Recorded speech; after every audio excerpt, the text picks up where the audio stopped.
All right, y'all. What's going on? What's up? Back again. Back with another one. I've been having a little bit more time on my hands now at night. So yeah. I'm gonna be back doing more I guess more lives when I have some open time like this. So yeah. Don't have much going on at night like I used to. So yeah. Y'all see me a little bit more again. But what's up, man? That was a good intro. What's up, Lolita?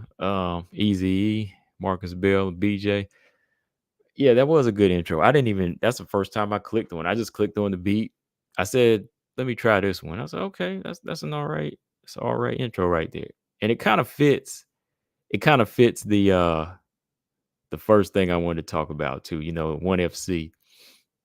It was it was a beat that kind of fits a one FC type of card, you know what I mean? Like pretty much, right? That sound kind of has that like one FC type beat.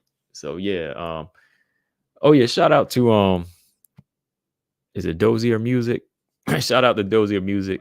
He had commented and asked if I could do a live breakdown or just talk about the card because I'm not really going to break down the card. I'll just go through some of the fights on here and talk about the matchups just a little bit. I'm just run through them real quick because I'm not familiar with every fighter on here, and they're not all MMA fights, but it looks like a good card. Yeah, I got a lot more free time now. Still taking care of some family stuff, but yeah, it's just kind of winding it down now.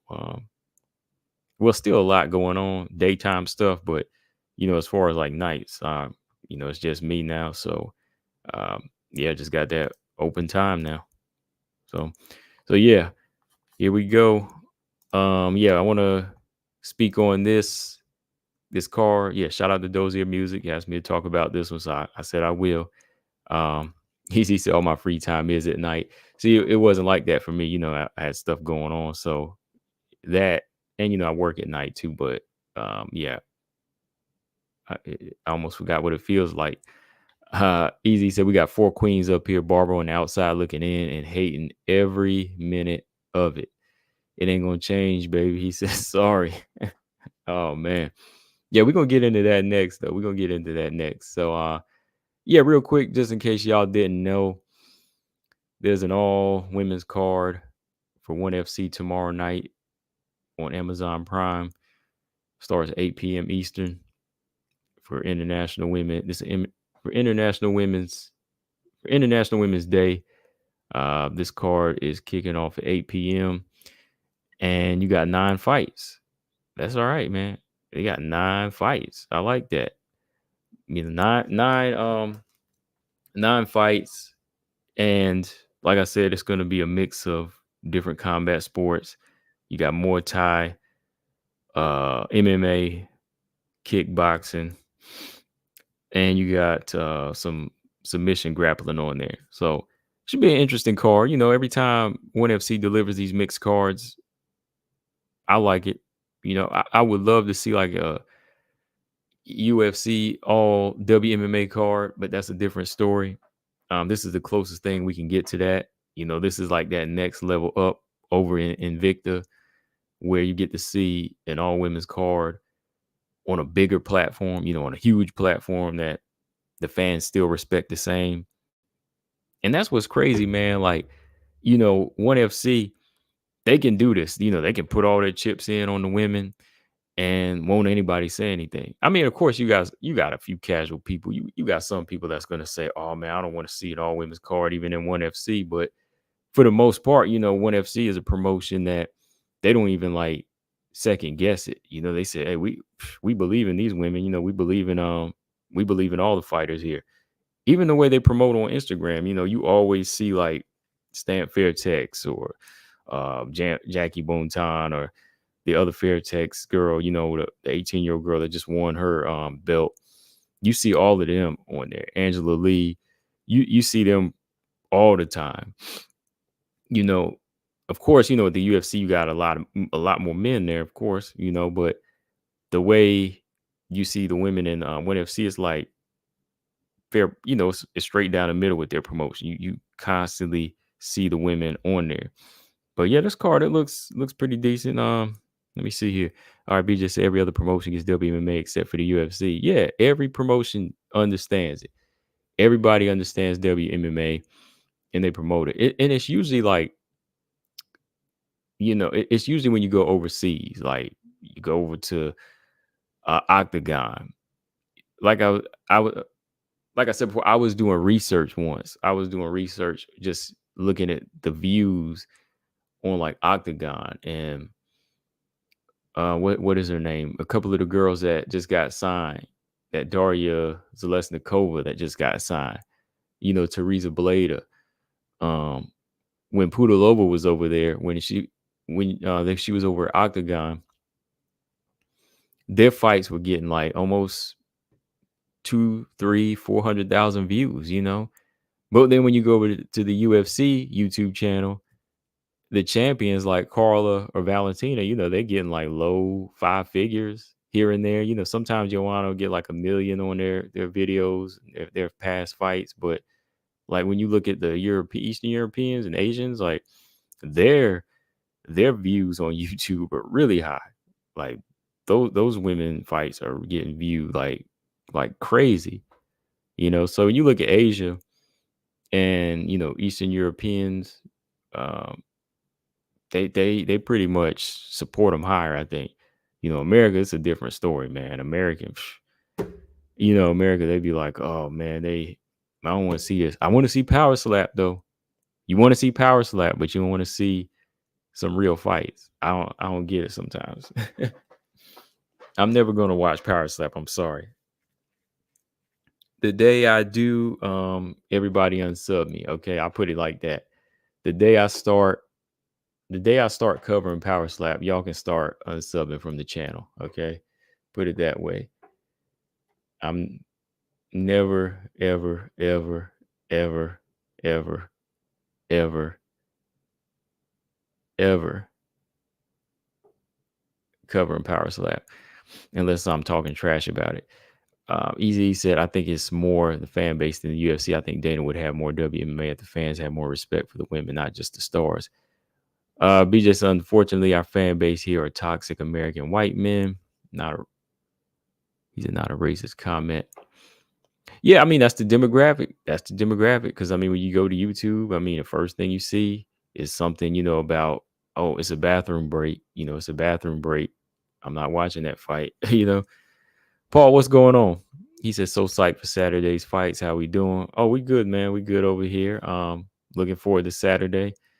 I know you're looking forward to Barber getting her W if she can. I mean, she better stay focused. All right. But yeah, let me run through this real quick, man. Dozier Music. I know you wanted to hear a little bit about this card. All right, y'all got 9 fights. We got 9 women's fights tomorrow on 1FC.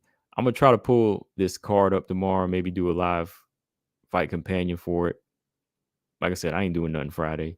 I'm going to be eating and watching this card. So, y'all can watch it with me.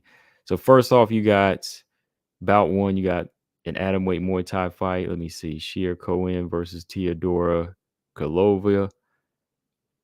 Not familiar with either of them, but let me just pull up some names here. I tell you, and that's the thing, even if this is MMA, this is still a brutal sport. Muay Thai is still gonna bring the action. Okay, so Shir Cohen, she's making her 1FC debut. Oh, she's making her Muay Thai debut. She's 0-0. Okay, so this is gonna kind of be a more of a green fight. Remember, atom weight at 1FC is 115, so this is basically like a strawweight fight. So you got, let me see, 2 fighters making their debut here. All right. Then the second fight is a submission grappling tournament or, match. Mesa Bastos versus Kanai Yamada. It's 1 round, 10 minute of 1 round grappling. And let's see here. Then your third fight is a MMA fight. Okay, you got an atomweight MMA fight, which again is 115. Victoria Souza. I've seen Victoria Souza though. Noelle versus Noelle Grandjean. Yeah, I've seen Victoria Souza. She's 7-1. I've seen her fight before, several times at ONE FC before. Fought Victoria Lee. Fought Victoria Lee before. Uh, Rest in peace. Y'all remember Victoria Lee? She fought her and lost to her a couple years back. Dang, yeah, man. I keep forgetting about that. Yeah, Victoria Lee passed away. Man, let me see. And let's see her opponent, Noelle Grandjean. Haven't seen her fight before. Should be an interesting fight. I'm just kind of looking at some clips of them too. They seem to have some. These girls got some skills. That's what I'm saying. Like these girls, they be banging in ONE FC when they throw down. They put on some action packed fights. That's what I'm saying. Men, they can't talk about them and say these girls don't fight like that. All right, let me see.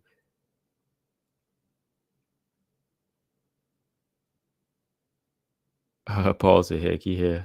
He said, "I don't think combo curse." Nah, I don't really like that. Let me see. Bout 4. Right. Bout 4 is a Muay Thai fight. Laura Fernandez versus Yu Yao Pui. And I know this is going to be brutal. Just looking at some of this. Wow, man. Laura Fernandez. I've seen a couple of her fights. Muay Thai fighter, man. She's been on the losing end a few times in ONE FC. Well, I won't say a few times. She lost to that girl Janet Todd, and was it Amy Perney? Yeah, she's like 1-4. 1-4, man. She's going to need a victory in this one. She got to step her game up in this one. She's fighting a tough fighter, a tough undefeated fighter too. So I might kind of lean towards Yapoi in this one. Let's see. Number 5, you got another Muay Thai fight. Katerina Vandereva, Martina Kierzinska. Okay. Another atomweight MMA fight. All right, let me see these girls. Am I familiar with these girls? Radzuan versus Chira Sawada. I think I've seen her. Yeah, I remember her. Yeah, she fought Stan Fairtex about a year or two ago. Another little scrappy girl right here. Jiyin Radzuan. Okay. Okay, yeah. And then you got a catch weight fight between Jackie Boonton and Martine Micheletto.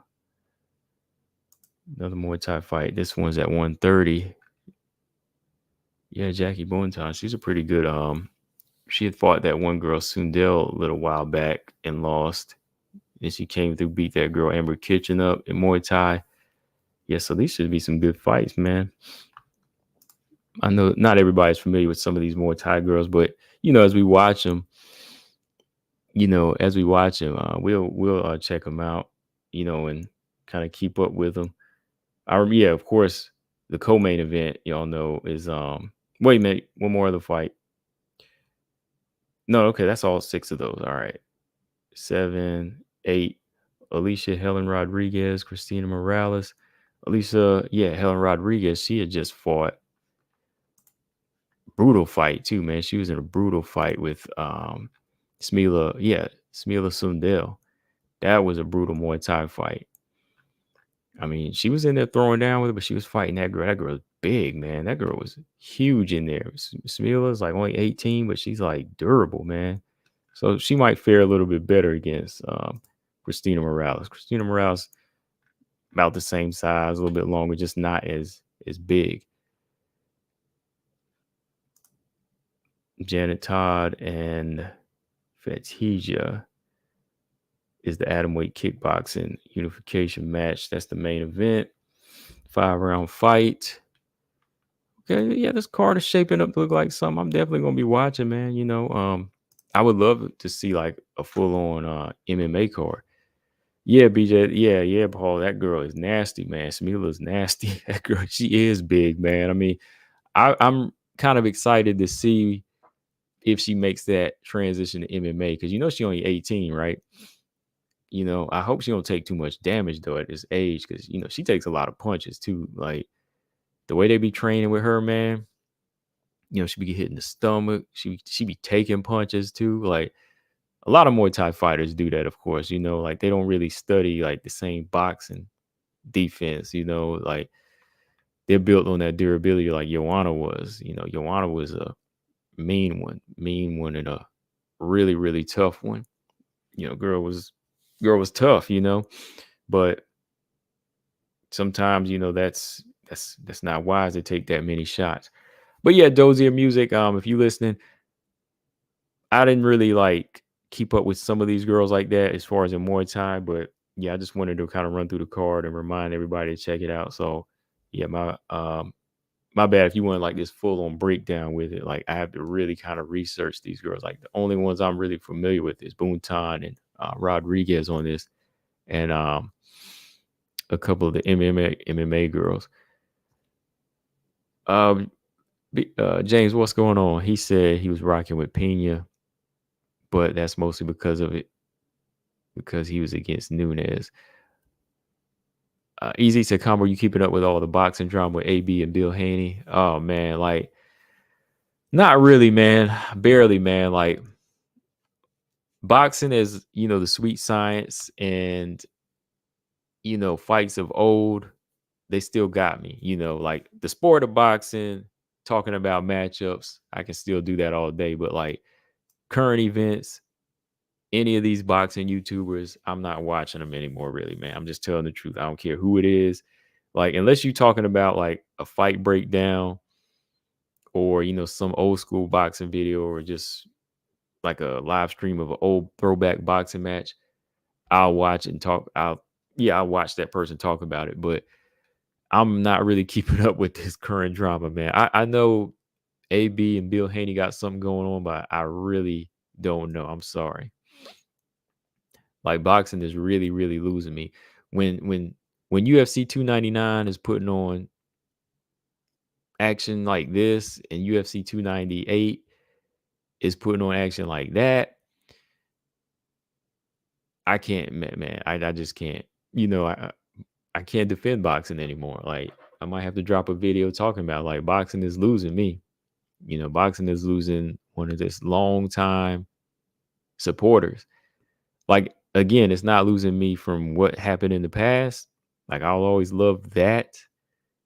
And the Spence Crawford fight was good.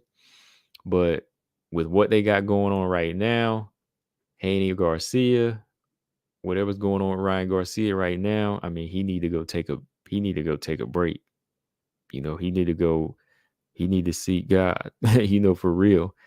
He need to do something, because this sport ain't for him. The atmosphere he's in ain't for him. He's really acting like a strange person right now. Like he's really almost broken. The kid's almost broken, and I don't know. That just kind of proves he's not really like a fighter like that. So yeah, if that's all we got in boxing, Tyson Fury and Jake Paul, if that's the best they can do, and who do you got tomorrow? AJ and Francis Ngannou. Ah, man, I just can't do it, man. I just can't do it. I mean, well, look, we got O'Malley and Cheeto Vera fighting. Shoot, we got this Almeida. I'd rather watch Almeida and Curtis Blaze tomorrow than this crap. you know, that's a much better fight. Topuria and Volkanovski is killing it. Stuff like that. But this boxing thing, I mean, these tweets and trash talk is just it's out of control. It's disgusting, man. It's crazy what they're talking about. Like I don't know, man. Six said any Crawford Tank in a way fight. I'm watching. Yeah, I'll watch it. I'll watch them, but they got to stop talking and put them gloves on. And I know they want their money and stuff, but shoot, they better get ready to retire, because I ain't supporting it anymore if they don't do something. Combo, are you team Cheeto? Yeah, I'm going for Cheeto Vera in this one, man. Like O'Malley kind of gets on my nerves. Like I like his style. Just something about him over the past, just kind of listening to some of the things he was saying over the last couple interviews. I was like, oh, guy kind of irritates me. But I mean, yeah, he's fun to watch now. But I think I'm kind of rocking with Cheeto Vera in this one. Yeah, you can no, yeah, James, you can keep the Bill Haney trash talk. I mean, man, look at Bill Haney's IG too, man. Them comedy shows he be putting on there. They do anything for money nowadays. People do anything for money. So yeah, money got people acting weird. Like you can't just sell a fight off highlights anymore. Like you really can't, can you? You notice that Easy E? You can't sell a fight off of knockout highlight reels or just fight highlight reels. For Devin Haney, I mean, he's not knocking people out like that, so he can't really have a knockout highlight reel. But I'm just saying, like, you could have like some. You just can't sell it off of like a skill highlight reel. That's pretty sad. You got to add that extra like Real Housewives drama, like some Tyler Perry type drama in there or something. I don't know. Gary Ball, yeah, Mike Tyson over 60. Yeah, yeah, I'm going for Cheeto. Yeah, Paul said, yeah, saying, yeah, Cheeto gonna break O'Malley's legs in this. Yeah, I'm going with Cheeto in this one. Keep his hands up, chop him down, chop the legs, don't chase him, stalk him. Stalk him. James said you can't sell a fight off of anything today, man. You can't sell a fight. You have to sell it off of trash talk and junk. Like you can't sell a fight off of knockout highlight reels. Why you think they doing what they doing? You can't sell it off of highlight reels anymore. Why you think they going this extra mile now? You can't just sell it off anything. You have to sell it off something very buffoonish. Very buffoonish now. Yeah, yeah, easy. Back in the day, the hype with the fight, it was real. The hype itself, we knew what they were bringing. Yeah, Evander and Mike, we know what they were bringing to the table. Like, of course, Mike was who he was. He was that animal. But outside of that, like, he could have kept his mouth shut, and people would be like, "Yeah, I got a decision. I'm gonna go with a decision, a tough decision, though. I think he's going to earn the decision, though. I think he'll earn the decision." All right, though. Enough of this circus, though. Enough of this boxing circus. I know. I don't think Mike is starving for money. Yeah, buffoon. Yeah, James. That's what I'm saying. Like when I say you can't sell it off of like highlight reels, I'm talking about like the real fight. Yeah, you can't do that anymore. You sell it off of anything stupid. Yeah, I don't know if Mike is hurting for money, but all right, all right. I know what y'all want to talk about. What y'all came to talk about. We're gonna talk about what y'all want to hear. Maycee Barber. Paul, I know you team Maycee Barber. Okay. So I'm gonna go easy. I ain't gonna dig too deep. I'm gonna keep it real though. Okay. I'm gonna keep it real. And I'm gonna start off like this, Paul. Look, Maycee Barber is in my quadruple threat for a reason. Because, like I said, Maycee has improved as a fighter. Okay. She has improved. She's improving. She's on a nice little undefeated streak, even with some close fights. Okay. Number 3, I believe she possibly will fight for the title one day. Okay. And I think she will be in the top 4 or 5 position at some point in this year. Win or lose this fight. All right. Okay. Oh man, never. Hold on. I'm just looking at a comment on my video here. Somebody said, I remember me saying Macy's gonna be champ by the end of the year. Hold on, let me respond to it. True here. True here. If you around right now, I see that comment. He said that I said Maycee Barber would be champ by the end of the year. You mixed that up with Aaron Blanchfield. Never did I say that. I said she would fight for the belt at some point, or she could be champion at some point, but that's about it. I was just reading a comment on the video. James says she's top 5 already if she wins. Yeah, if she wins. She's not right now. She's not right now. She's still not top 5 right now. So, like I said, she has potential to be top 5 if she wins this fight. So you can't really say she's top 5 already if she wins. Like, you can't stick both of those words together. It's either she's top 5 already or she's top 5 if she wins. You can't be top 5 already if she wins. She ain't win yet. I'm just saying, man. You can't stick them both in there. It's if she wins. Right? That is true, right? So yeah, and number 4, Paul, I will say this. Look, like you say, Gary, it would be nice to have Barber win because she's new blood. She's new blood like Blanchfield. She's new blood like Manon. You know, she's a different look to the division. So it would be nice for her to pull through and win this. But she's talking about a little bit. She's talking a little too much. You know, she's talking a little delusional again. I mean, did y'all hear the interview? Did you hear the interview? Maycee Barber, everybody here, you know, BJ, he posted that reaction to it. You still in here, BJ? He posted that reaction to it. It was kind of funny, you know, just him playing it through. But he was hitting all them points on what she was saying. And yeah, like I said, some of this stuff she was saying, like, okay, I agree to a certain extent. Okay, there has to be some type of excitement to you, but to kind of downplay, you know, the fighters that are ahead of you, it kind of makes it sound like you're either salty or you're not really like tuned into what they doing and what us fans, the real hardcore fans, know. Because when you're watching Maycee versus like an Aaron or Manon, she can't really say anything like, oh, this person doesn't have the ability to become a dominant champion.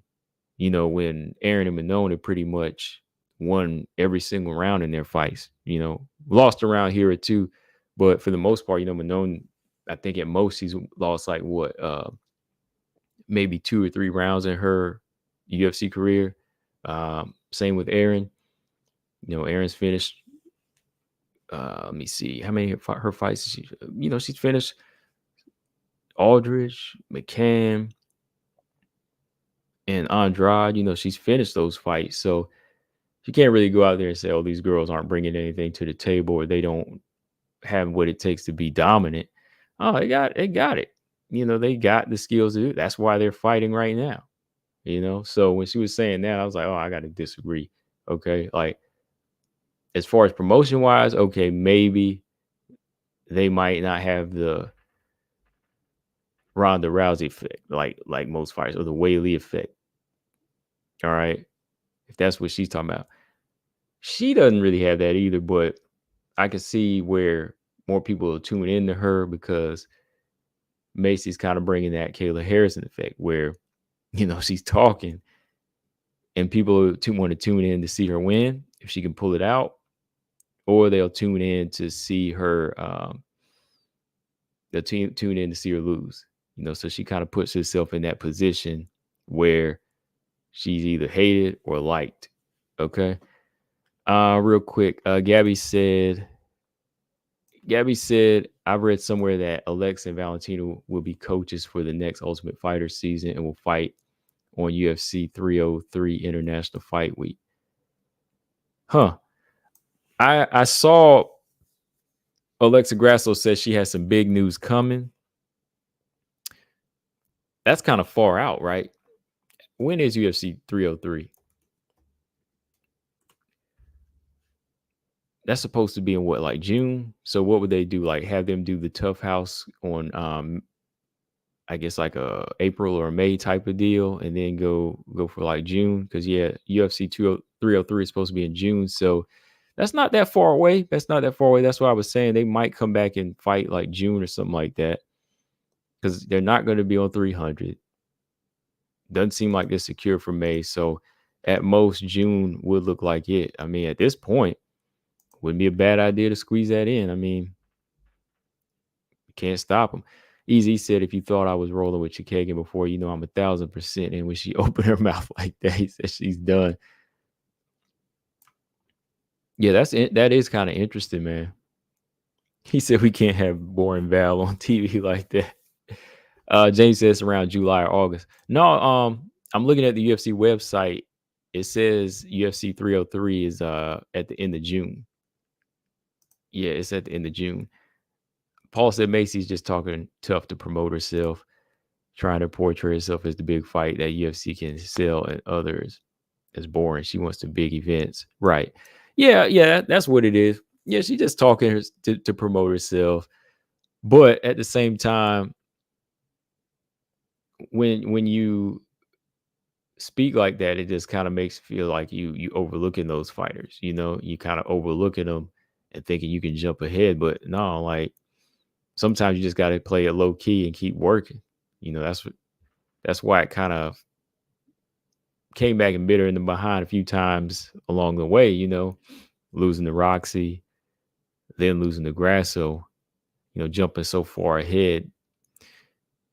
And, you know, you can't blame her all for all of it, because the reporters, they kind of set those questions up. They know she's one that doesn't really have a filter like that. So she'll answer that question. That's what kind of makes it funnier. You know, they know she's going to answer that question. So they'll go ahead and throw it out there like that. Paul said Val and Grasso are 306 in September. Well, she said rumor is 303. The tough house, it'll be men on this season. I wonder how they would feel about that. You know, all men being trained by Grasso and Valentina. I mean, I'm sure some of them would be cool with that, but I don't know. But yeah, June at this point seems like that would probably be the ideal time. You know, you push it back any further, it would kind of slow down this, you know, kind of slow down the division. Especially, you know, that's still, because June 29th, that's still 3 months after this Aaron and Manon fight at that point. And, you know, at that point, they'll feel like they're ready to go again. You know, one of them is going to feel like I'm ready to go. They could jump right back into being, you know, into the mix pretty soon. And, you know, at that point, the winner of Aaron Manon, they're not going to want to fight again. They'll want to jump in there next with the champion. Paul said, isn't 303 Connor and Chandler? Let's see. They still haven't locked that in yet, right? Because I've heard Chandler say one thing, him saying he's not going to fight again if they don't lock him in. Then I heard Conor McGregor say that he's coming back on 303. So I don't know. Like Chandler, he hasn't really like acknowledged it, but Conor McGregor says he's coming back. So we'll see. I think it's been kind of ridiculous for their weight. I mean, Conor hadn't fought in like what? How long now? Over 2 years. You see, thankfully, we're able to still get a lot of good fights. You know, when fighters have to be out for 2 years in the UFC, you still have great matches being made. Like if Conor's gone, you see Juliana Pena's out with that rib injury. She's been out almost 2 years. You know, you still got a lot of other good fights that can be made. Gabby said even Dana mentioned Grasso fight news will come out soon after after the Volkanovski post conference.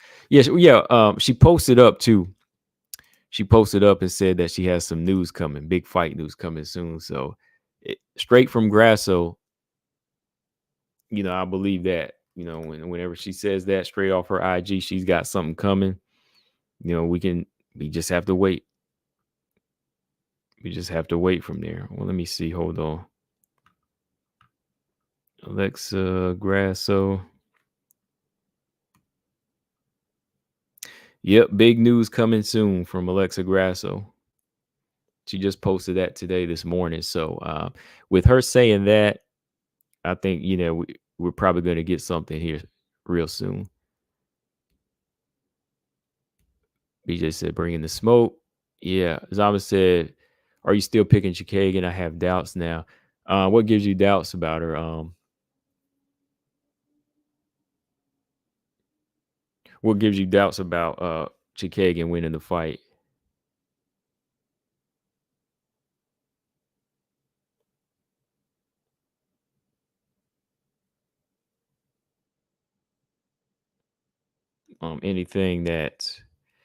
Anything Barber's saying, or yeah. Well, yeah, I did watch the interview. Yeah. Of course, I posted it, and are you basing it off of how she felt emotionally? Well, she did say she was coming back to she's coming back to fight, to actually get away from stress, and she said she felt good. So I, I don't think that's going to affect her performance, though. I'm a little worried about Barber when she jumps ahead like that and thinks that she's going to be next for a title shot, and she laying out the blueprint again, like, I'm gonna fight Pena, or she jumping ahead worried about Grasso. She was worried about Grasso, talking about, oh, that fight, talking about, I want that rematch, whether it's a championship fight or not.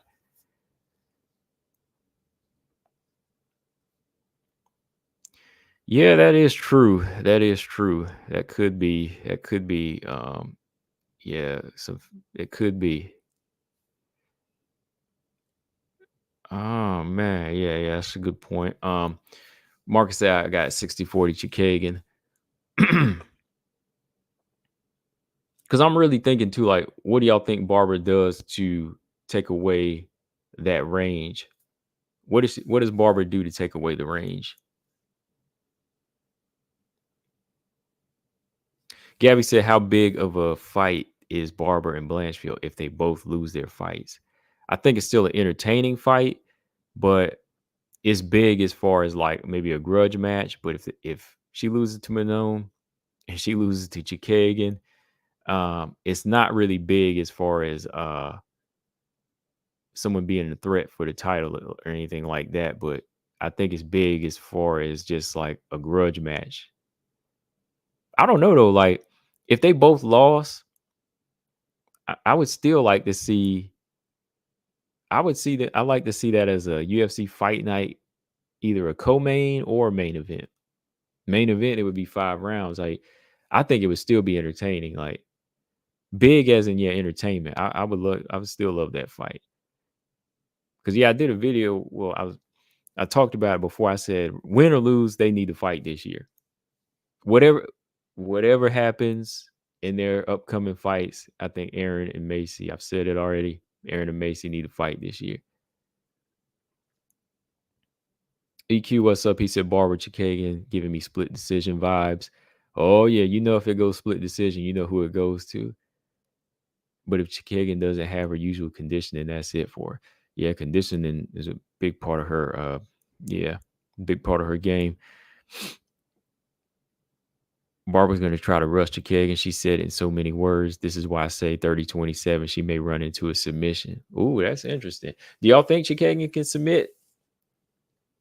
Like, she hasn't gotten a submission or finish yet in the UFC. Do y'all think she'd be able to submit somebody as tough as Barber?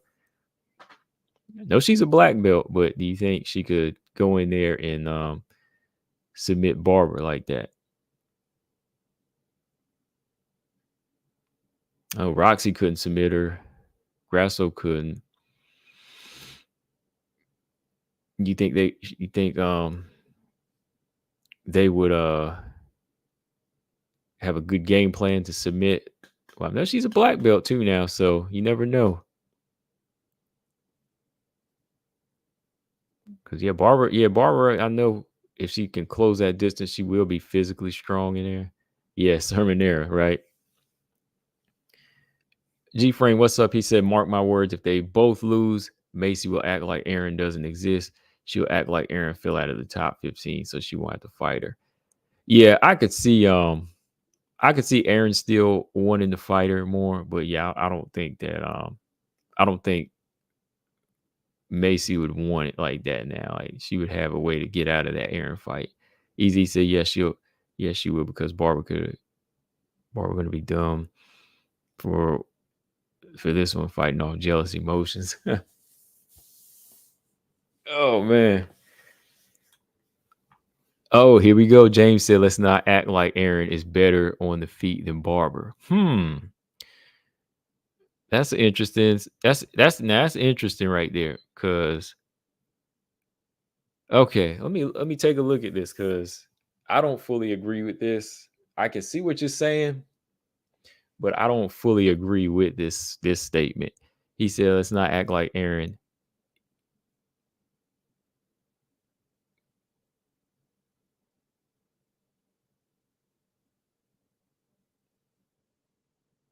Aaron is okay. I'm just thinking here. How I'm gonna put this. I'm gonna come back to it. Barber has good submission defense. Grasso couldn't do anything in position similar when she choked Shevchenko. If Barber loses, maybe Natalia Silva next. That would really send her down.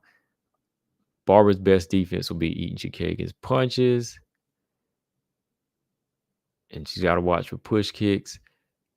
James said Barber can crack. Aaron's nothing special on the feet. She just puts a good pace on girls. Let me think. Let me think about this one. Well, let me ask y'all. Aaron, do you think Aaron is better on the feet than Barber? Do you think Barber is better than Aaron? Like, whose stand up has been more effective for him? I know Barber's knocked people out. She sets up nice punches.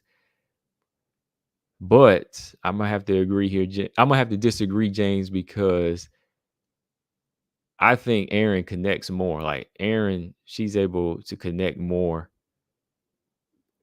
I think she has seems like to me, I'm gonna say this. Aaron has a bit of a better eye when it comes to her punch placement and her strike placement. Easy said Aaron isn't better on the feet than a lot of people, but it hasn't mattered, has it? Oh no, it hasn't. It hasn't.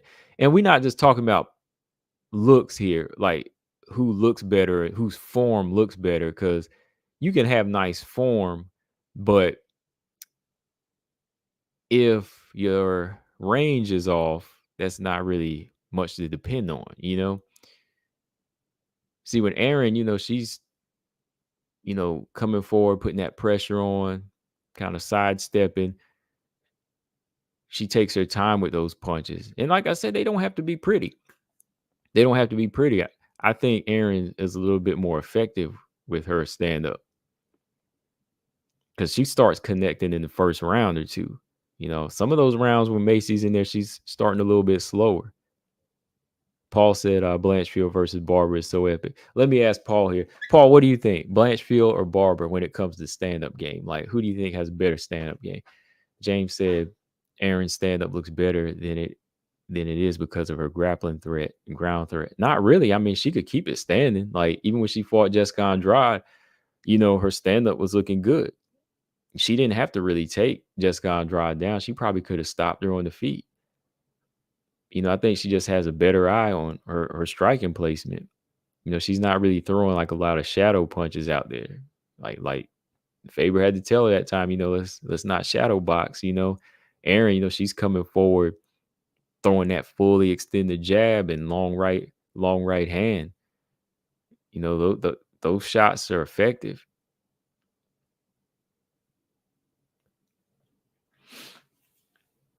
So to me, you have to look at like how effective their stand-up has been for them. Again, yeah, I know Maycee Barber's has gotten her a lot of knockouts, a few knockouts.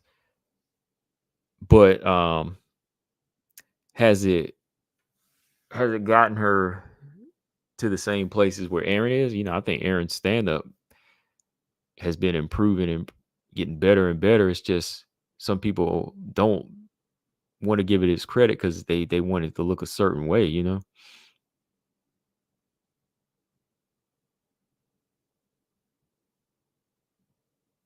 James said Aaron was trying to take Andrade down multiple times. Yeah, but like I said, she didn't have to. Like she could have kept it standing. She could have. That's my point. Like when she was fighting on the feet, she could have kept it standing.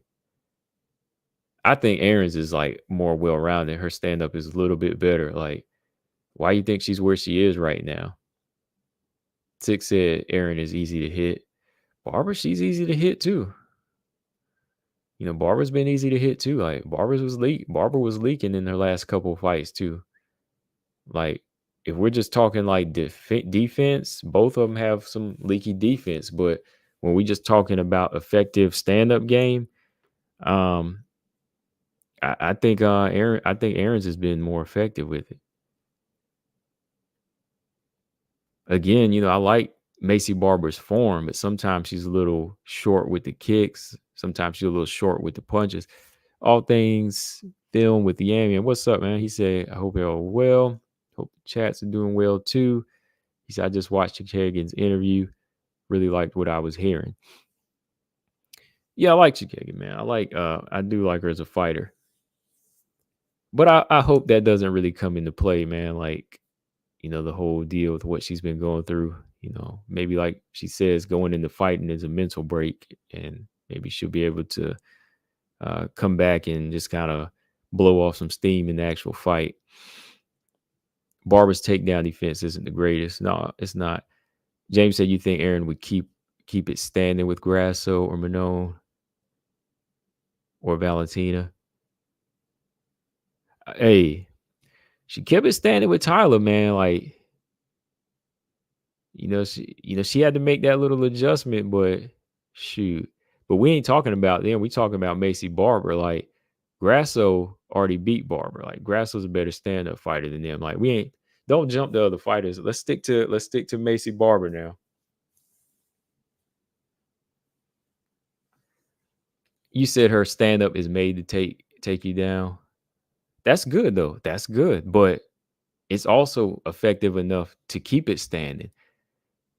I'm telling you, like her cardio is good enough to stand with a fighter that long. Now, Manon, that's a different style matchup. Like we talking about Barber. I don't know. Like how she reacts to a punch, that's a different story. But as far as like how effective she can be on her feet, yeah, she can be effective, man. Like it's not just for it's just her stand up game is good enough and effective enough to score her takedowns, but it's also good enough to actually beat some of these girls on the feet and maybe even stop them the way she throws that long jab. In particular, like a Maycee Barber, it could be an effective weapon on her because Maycee don't move like Manon. She doesn't move like Grasso.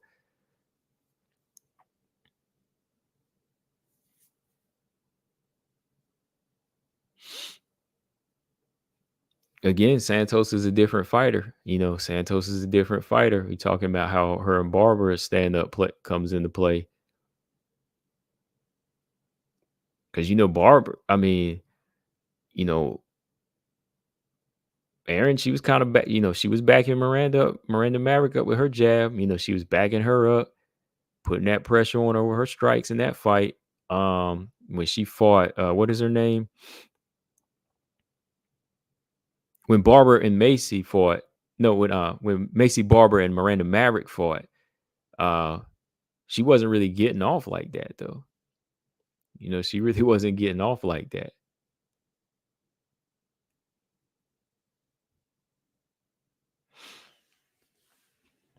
James said if Aaron and Barber keep it standing for a full round, I think Barber would be the bigger threat. It depends on how. It depends. It really would depend on where they would keep it. Like if you kept it at a mid range, and it depends on like who could really get it going in the pocket. I think like from a range now. I don't know, man. I'm kind of looking at like Erin, man, because she's got those long arms, and like I said, she knows how to let it go and connect. Sometimes Barber from a distance, she'll kind of throw a lot of air punches. I think on the inside, that's where it would get a little bit more shaky.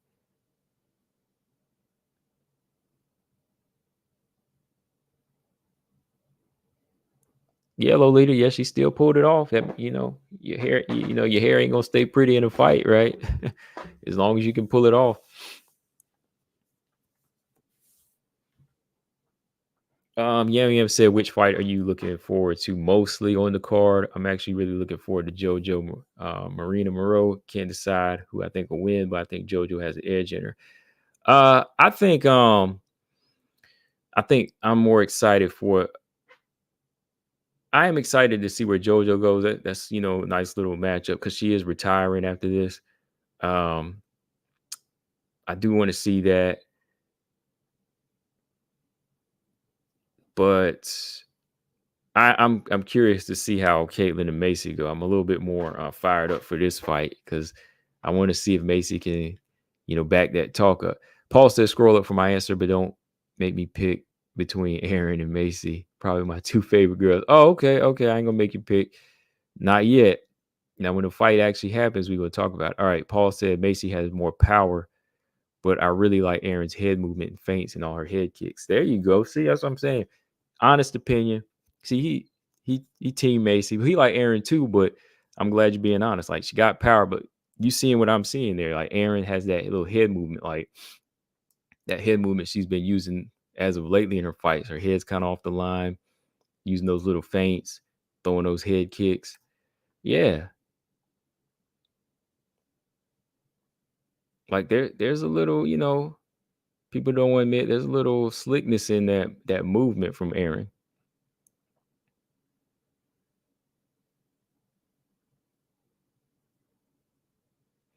James said, "Do you think Barber has better stand up than Barber?" Oh, who you mean? Oh, okay. You said you think Aaron has better stand up than Barber. Hmm.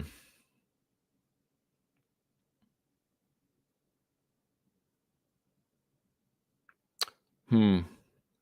I don't. Let me see how I put this. I think Aaron has been a little bit more effective with hers. Let me put it that way. Like they're not too far off from each other, but when you just say Barber is better, and it sounds like you ain't giving credit to Aaron, that's where I disagree. But like if you feel like Barber might be a little bit more effective, okay, I understand that. But I'm just looking at the first statement you said when you said let's not act like Aaron is better on the feet. Okay. You making it sound like Barber is like light years better than her. When if she was, I think Barber would have been knocking people out a long time ago, and Barber would be where she is now, where Blanchfield is. But I think that there's certain things that Maycee Barber does a little bit better than Aaron, but I think there's a lot of more effective things Aaron has done that's gotten her where she is off of her stand up. And it just shows in her wins now, It just shows in her wins how she is able to take the fight to Tyler Santos, jabbing her way in. Like even in the second and third round, like she ain't just push Tyler Santos to the cage. She had to get there. She jabbed her way in. She was able to jab her way in and take Tyler Santos out of her game. She, whatever she was doing, it worked. Same with Andrade. What did Gabby asked me earlier? She said, "Do I think would you pick Andrade versus Barber?" I think I would. You pick Andrade versus Barber. I think at this point at 125, I would pick Barber. I don't think Barber would go in there and fight like Mackenzie Dern. I think Barber might land something big on Andrade from a range, like body kick. that straight left hand. Yeah, I think at this point, I still got to give Barber some credit, like with what she's learned. I don't see her running into something crazy against Andrade like some of these other fighters. I think she would actually have a good game plan to beat Andrade because she has been making changes, good changes in her approach in some fights. I would pick Barber at this point at 125. Yeah.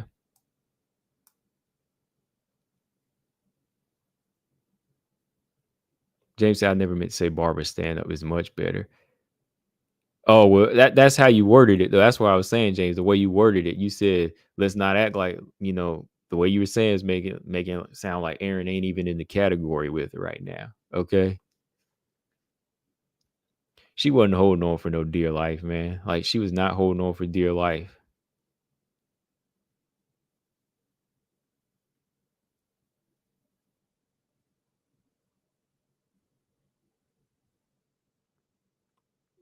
Lolita said Ronda had zero stand up. Yeah, that cost her whole career. EQ said, bro, she would take Barber down 100% guaranteed or your money back. Oh man, Lolita said Barber has a point to prove this younger fighter is not better than she is. We'll see.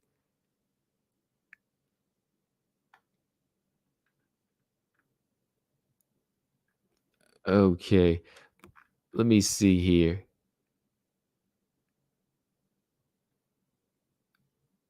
Okay, you said you worded it wrong. Okay, I got you. Six said, I'm just saying they both looking to fight it out on the ground and striking ain't nothing special.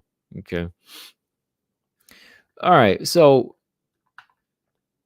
with the particular, let me see. With the particular all right, let me ask y'all this. With the particular position that Barber could be in, let's say if she does beat Chikagan, does she get a title shot after Aaron or Manone? What do y'all think?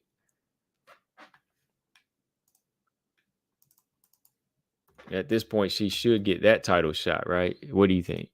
But she doesn't jump ahead of them now. Like even if she beats Chikagan, she don't jump ahead of them. Like if she stops Chikagan or something like that, that's good. But no, she don't jump ahead of Aaron Manone, like based off of what she's just saying, like, oh no, like they're just boring fighters, they don't really bring anything to the table. Like, I don't think that gives her the right to cut the line. Of course, the matchmakers look at it different.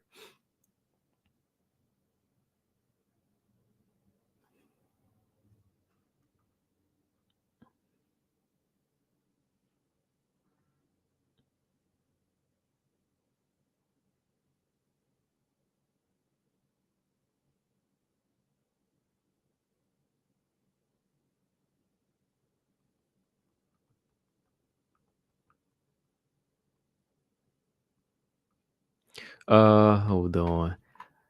Paul said, honestly, Kama, I love Maycee and think she will win on Saturday, but I think she may struggle from that point on with the rest of the top girls.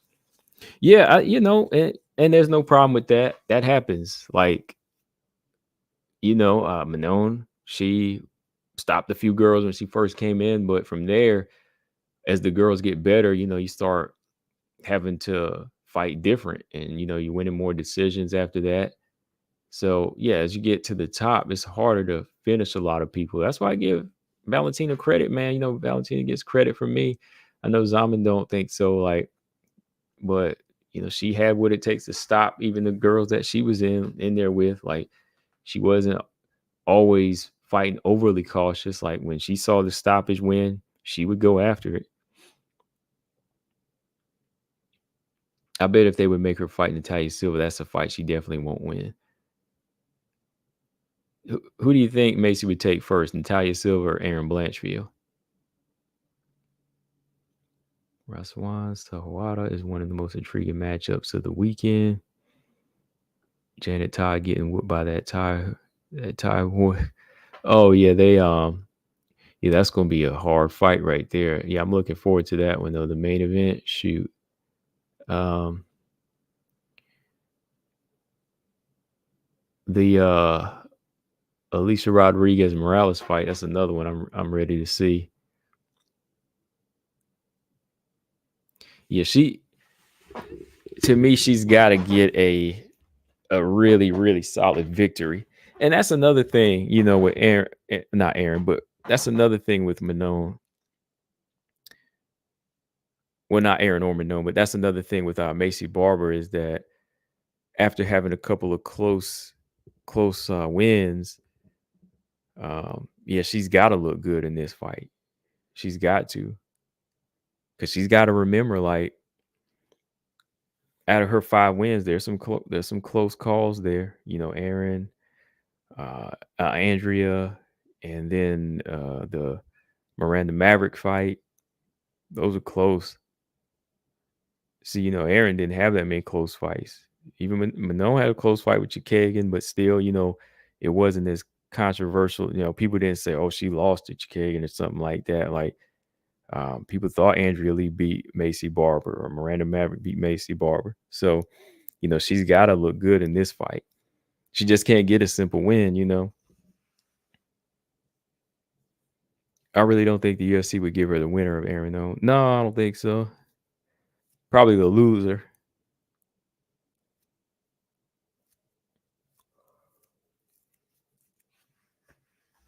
Let me see. Let's pull this thing up, though, because I'll be on here just a little bit longer.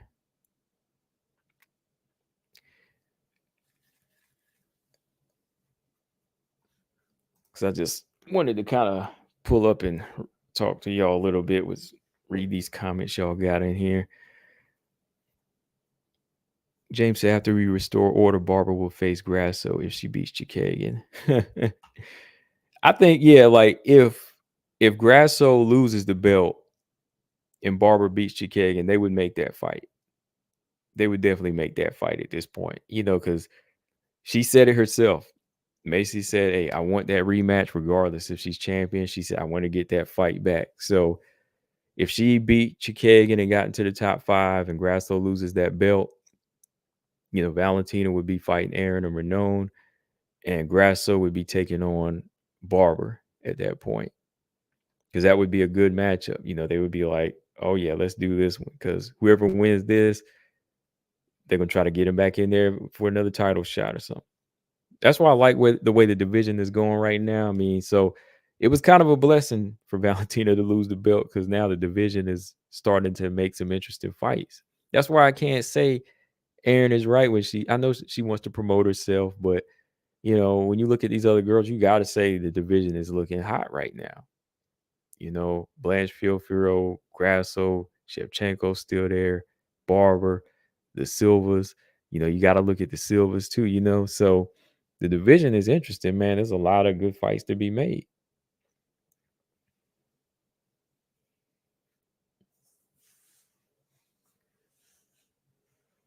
Gary Baldwin said Aaron Manon, Val, and Grasso with Barber. Easy said I say they will give her Silva because where Silva's ranked right now. I'm not even thinking about Barber and anyone else. I do know she will be fighting down after this fight, though. Oh man, Easy E. Let's ask Easy E because Izama, he's getting a little shaky after seeing Chikagan's interview. Like, how do you feel, Easy E? Like, does Caitlin Seminara, does Caitlin Seminara's interview affect your pick, Easy E, or do you still stick with her 100%? Did some of the talk about that was brought up about the miscarriage and everything, does that affect your pick at all?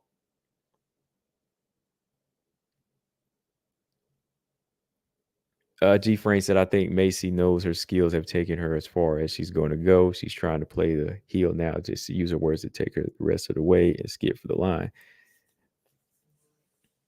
Interesting. That could be it too. I mean, there's always room to get better. I would love it. I hope she hasn't hit her ceiling. I'm sure there's some things that she could improve on at this point. But when you're dealing with some of these girls at the top now, I know what you mean. Like the way they've already developed and settled in, and they've been dominant in fights. It's going to be hard for her to catch up to these girls. But again, with youth on her side, like maybe when most of these girls are either moving up or gone, maybe she'll be able to get, a point to where she can run a division.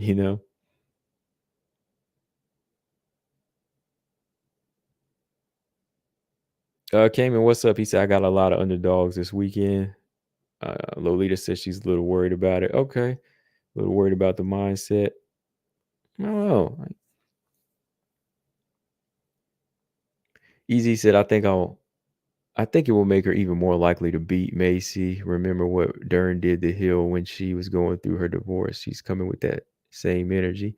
Oh yeah, yeah, yeah, yeah. I mean, th- that's why I just kind of looked at it like, she seems fine. She seems okay. Like I think just in that moment, it was like, she had, just kind of brought up some emotion.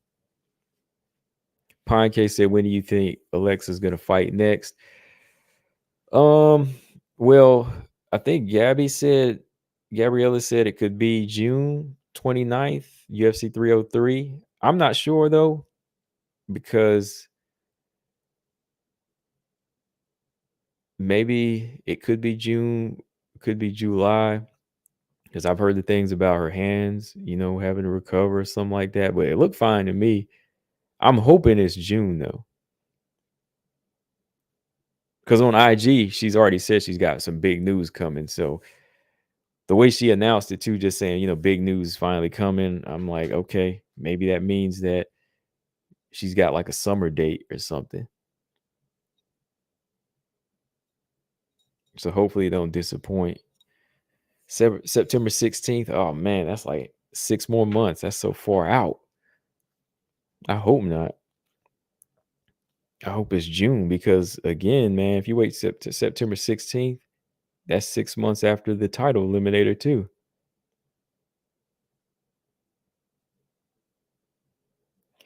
Yeah, long layoff could be a problem too.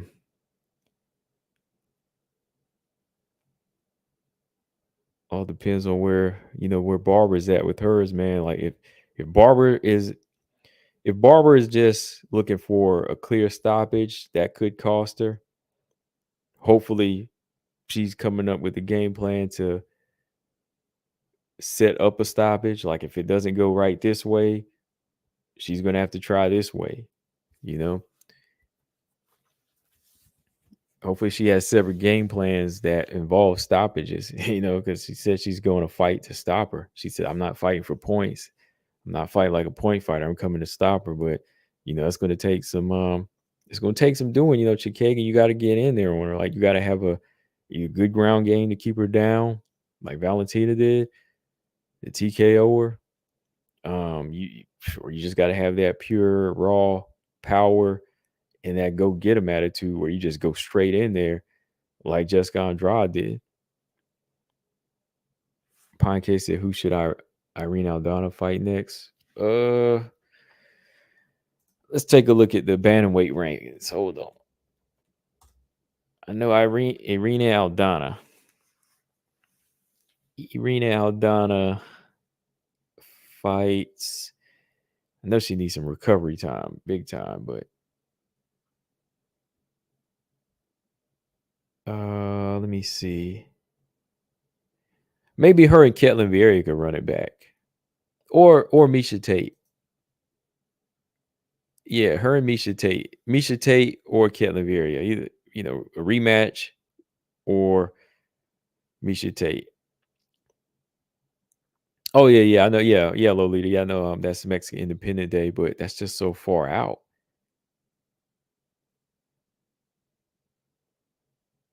Yeah, that's a lot going on with Caitlin Kagan too. When you think about, just so much stuff to mix in there.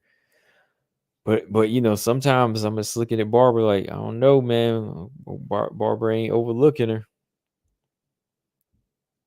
Easy said Macy also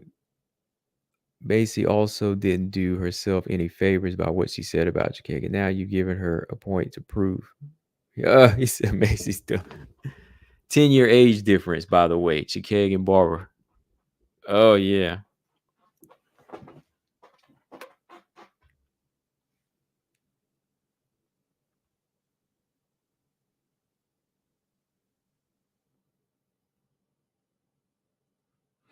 All right, let's see. James Press said, "What's up with Tate?" I don't know. I have no idea what's up. Oh, Ulissa, what's up? He said Val cannot wait till she's 36 and a half to have her ha- have her next fight. Clock is ticking. Yeah.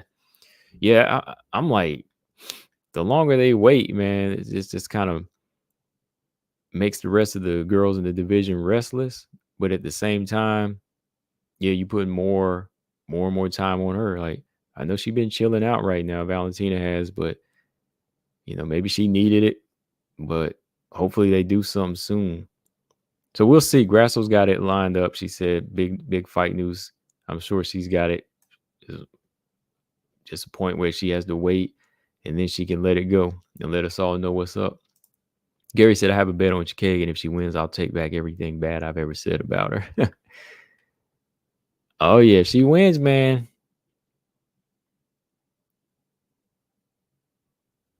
But let's see this interview too, man. Yeah, I was just looking at it again. Yeah, Maycee Barber, I understand where she's coming from. Yeah, Paul, I understand promotion is necessary and it's working for her. It's getting us to talk about her. That's why I say I have no problem when she talks like that. I'm like, okay, we giving Maycee Barber promotion. We're gonna give her promotion. We're gonna set this thing up because even though she might be saying some things I disagree with, like I said, I still enjoy her when she gets in there and fights because she does fight. She will get in there and fight. Now, will she fight everybody? Not necessarily, right? But when she gets in there against somebody they put her in there with, she will fight.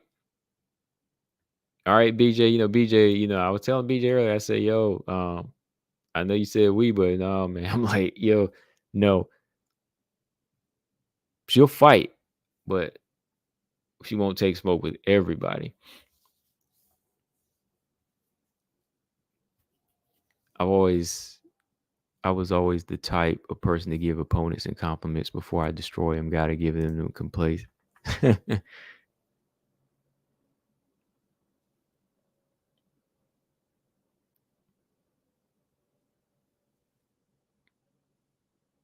Okay, Zama said Shevchenko recently posted something with Ann New, so it's basically confirmed. Okay. Well, okay, yeah. I'm thinking June most likely now.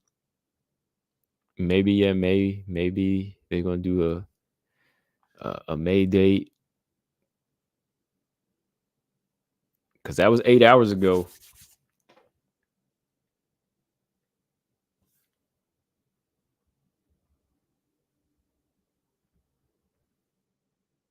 It's Marcus said, I hope Macy doesn't become Myra Buena Silva talking about what now? Pena was easy. Oh, Pena was easy work and turnaround, lost to Rocky. Yeah.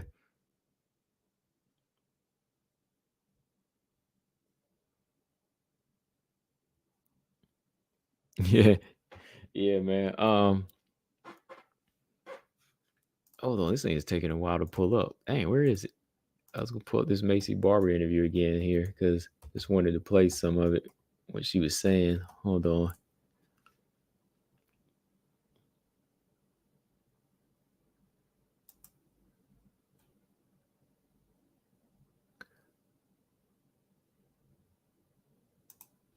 All right, here we go.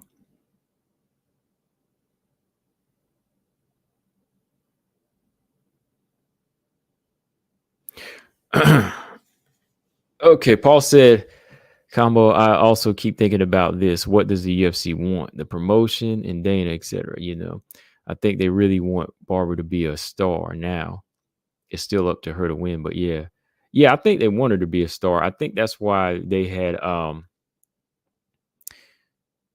were looking for stars like with Barber and Blanchfield. That's why they moved them so fast. Like Blanchfield at the time, she had just beat Molly McCann. Then she had to jump up all the way up like 8 spots to fight Tyler Santos, right?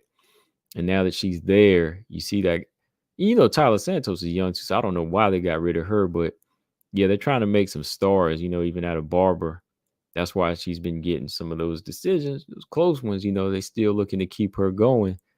Um, Jennifer Maya's gone now. Lauren Murphy's taken out of the rankings.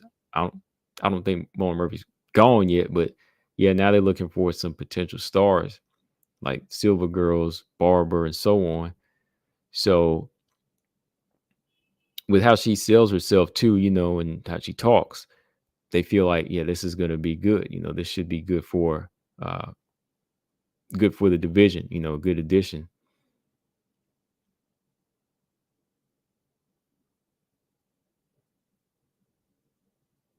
Let me see. I'm saying Grasso already started mental warfare with the poll. She said, should I fight Shevchenko or go for a view challenge? And followers obviously chose the latter.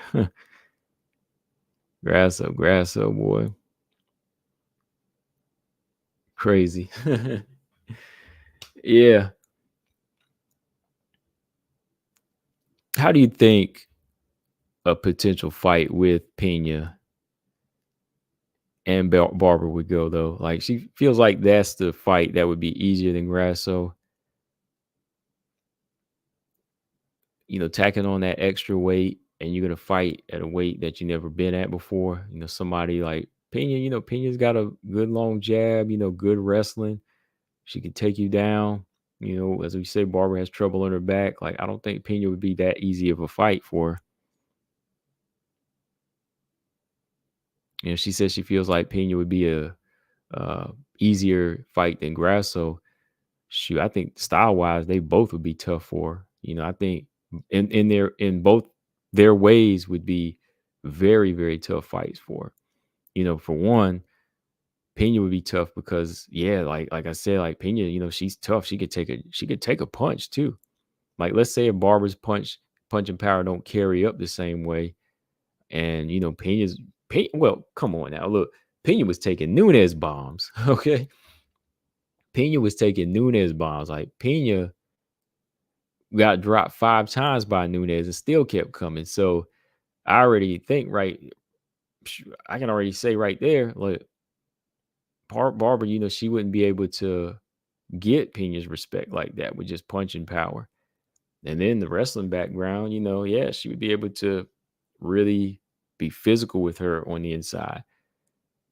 So that's a tough fight. And of course, going back to Grasso again, a much improved jujitsu in her jujitsu, and sharper in her boxing.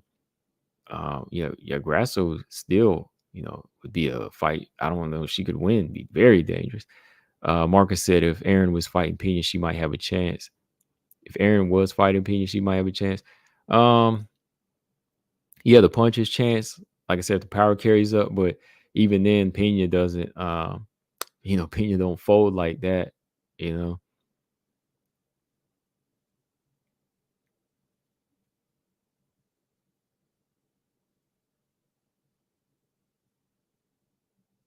Yeah, I just hope that Barber doesn't miscalculate right here and think that Caitlin Seminara.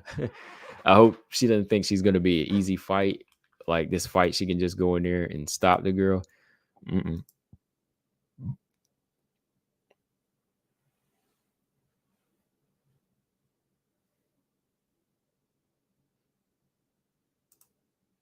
Oh, hold on. Yeah, I was reading that. I was reading that wrong.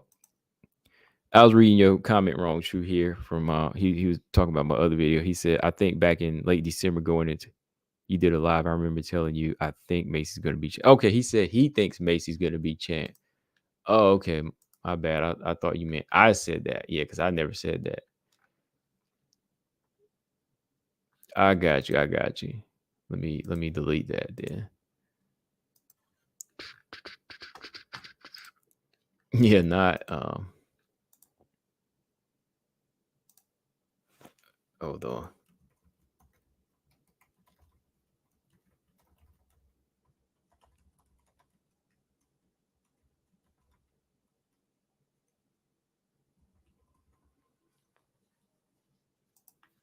Oh boy. Oh, I'm just reading some of y'all's comments here and looking at some fight stuff to see if I see anything about this fight coming up at some point. Lolita, I would like to see both Grasso and Valentina fight other people. You and me both. I would love to see them. Yeah, yeah, I'm ready. Another fight. Yeah, I've told y'all that before. I want to see Valentina Manon fight, and I want to see Aaron fight Barber at some point. But yeah, even like Grasso, I just want to see them fight some different fighters now. Like a third fight is not a bad idea, but sometimes you want to squeeze in another fight in between and then come back and revisit the trilogy just to kind of see if both fighters can do something a little different along the way. Maybe they could do something a little bit different, just see if they can improve here, maybe polish this up. What do y'all think whenever Juliana Pena fought Amanda Nunes the second time? Did y'all think that was a premature fight? Do y'all think like Juliana Pena should have jumped right back in there with Nunes?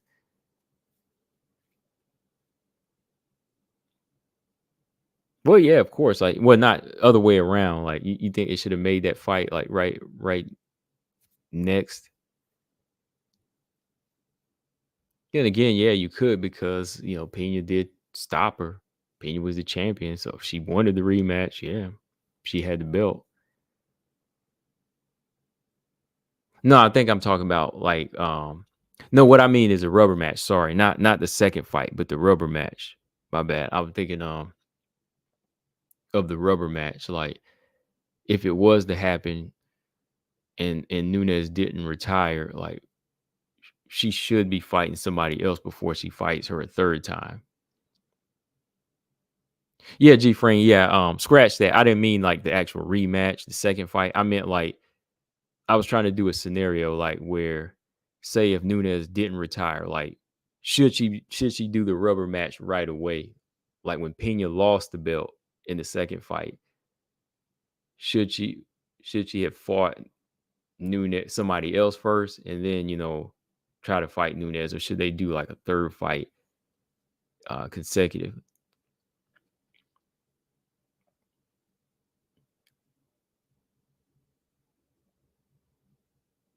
Let's see if Grasso and Val face each other. Let's see Grasso and Val face each other as opponents.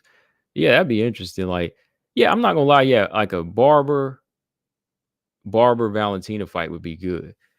Barber Valentina fight would be interesting at some point. Like, even if Val didn't have the belt at this point. Paul said my biggest worry is if Maycee just stays back at a long distance and takes a bunch of 1-2s. But I feel pretty good if Maycee gets close enough, whether on the cage or the ground, and starts blasting some elbows and hooks.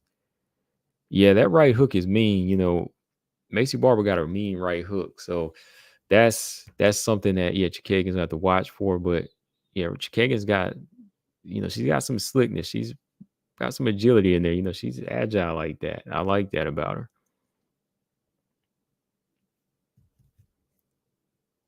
G Frank said, I think it probably would have been best for Pena to try to go with her again right away. Nunes took a lot of damage in the second fight. Yeah, that's true. Yeah, yeah, that's a good point too, because like if she waited, she would have gave Nunes time to recover. Yeah, because she had Nunes walking out on crutches though. Like Nunes may have dropped her 5 times and busted her up, but yeah, Nunes did take some serious damage in that fight. So yeah, going into a third fight, she could have maybe worked that into her next game plan.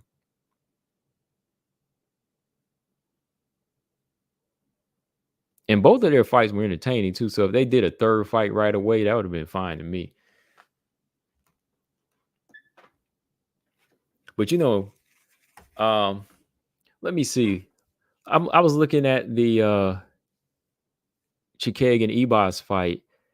And yeah, like Ebos, she did have a little bit of success in there. I still think Chikagan did enough to win the rounds, first 2 rounds. But I think that Ebos did a good job tossing Chikagan around in that fight, and I think that's what you really have to do to a fighter like Chikagan who likes to move and throw flurries like that, push kicks and 1-2s. And that's something I'm kind of curious to see if Barber has that in her. Like, if Barber can catch her when she's stepping in like mid kick, can she step in and maybe not even like judo toss, but maybe just surprise Chikagan and take her down, or land something hard enough to stop her.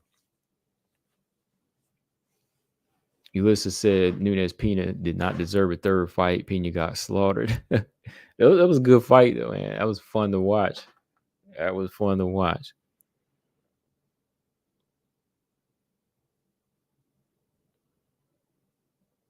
Yeah, Lolita. Yeah, Nunes did damage herself in that second fight. I mean, I know now, she does talk about complaining of nerve damage in her legs. So I'm sure that was part of it. Ulysses always wanted to see the Val Nunes trilogy. Yeah, I did too.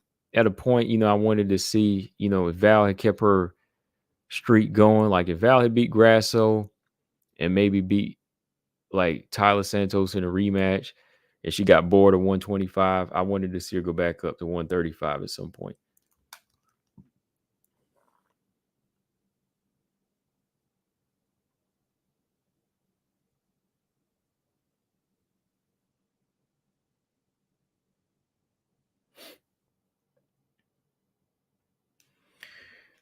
Oh boy, let me see here.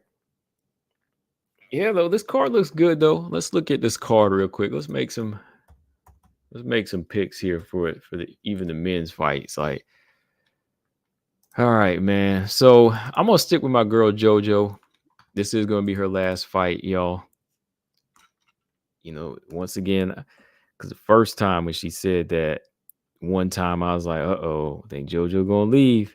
Once again, JoJo making it known that this is gonna be it.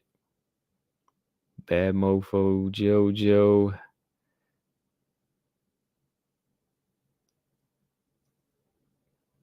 She about ready to be done.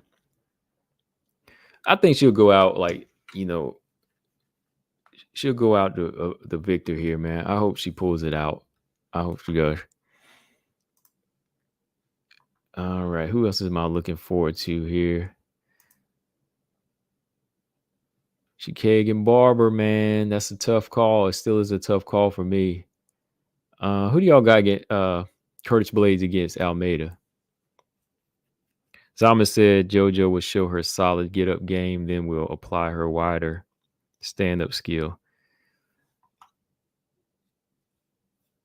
I do like how JoJo lets her punches flow. Like sometimes they're not the most like hard, like concussive shots, but I like that front kick she throws to the face, and like she lets those punches flow. Like maybe if she can use that to her advantage and avoid takedowns, if she can avoid some of those takedowns and just keep turning this thing into like a little brawl.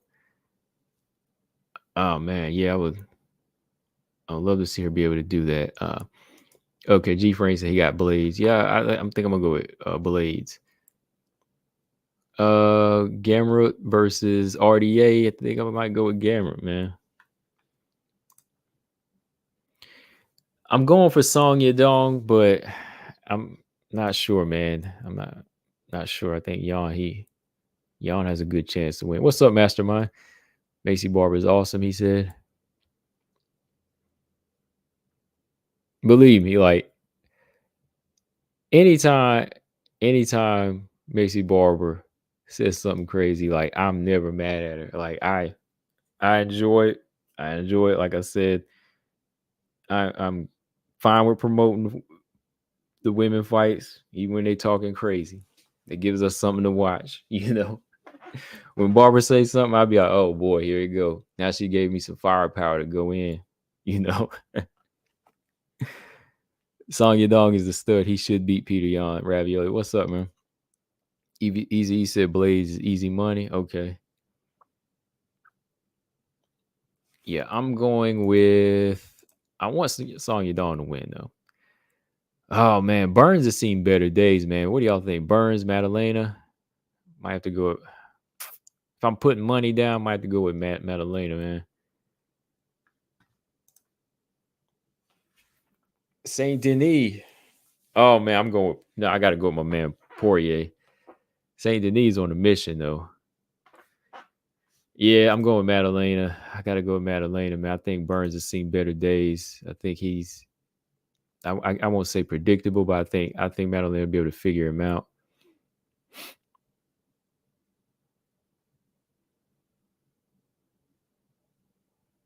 Zama said though he's another one said he in an interview he didn't train for almost a year.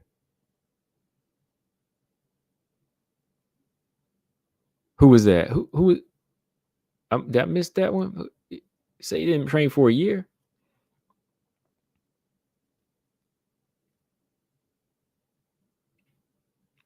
I honestly don't know who takes Yan Song Yadong and Peter Yan, but I think that'd be fight of the night. Yes, it should be good. That's a good style matchup though.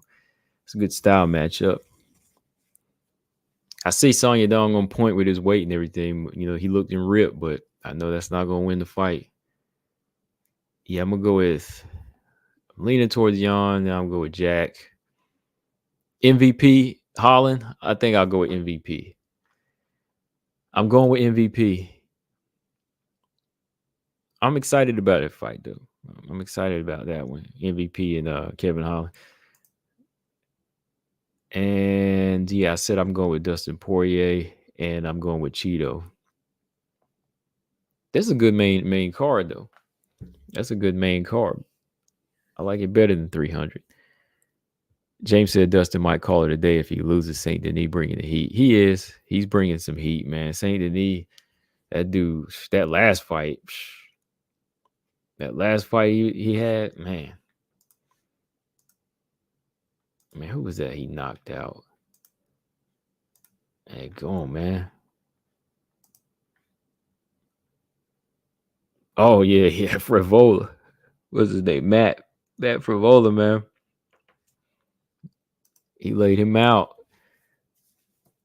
The leader said Blades, Jack, and Holland. Oh, you got Holland? Okay.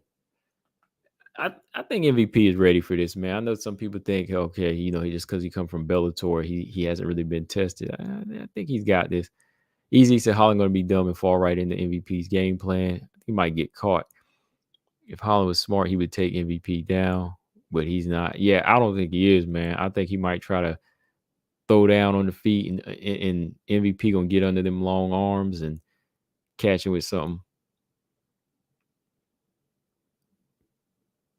Yeah, it was Frivola. Yeah, it was Frivola, James. Yeah, Paul. Yeah, that's what Paul said. Yeah, that was man, that was a crazy one, man. That one caught me by surprise, just the way it landed.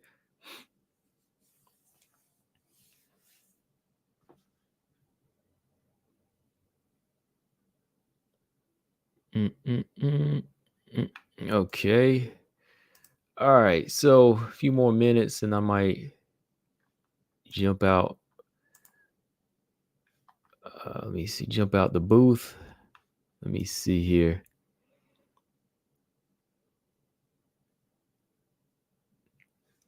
Paul said it's not too late to change. I pick on Barber and Seminary. Yeah, I, I just know I know what Caitlin is capable of. I know what Caitlin is capable of, man. And I'm gonna put it this way, Paul, man. Look, this was not a fight I would have matched Barbara with. Like, I understand where her team was coming from. They were trying to get her to the top. She's on a nice little win streak. They was looking for Jessica Andrade or Lauren Murphy, and I can see why. They didn't say Sermonera. They wanted Sermonara, however you pronounce it. Okay, they didn't want that fight. They wanted Lauren Murphy or Andrade to lock her in close to a title shot. Now she's fighting one of them. Yeah, I would pick Barber over Andrade at this point. Even maybe Lauren, maybe even over Lauren.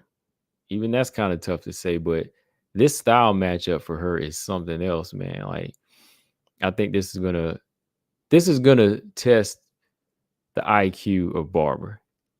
This is really gonna test the IQ of Barber.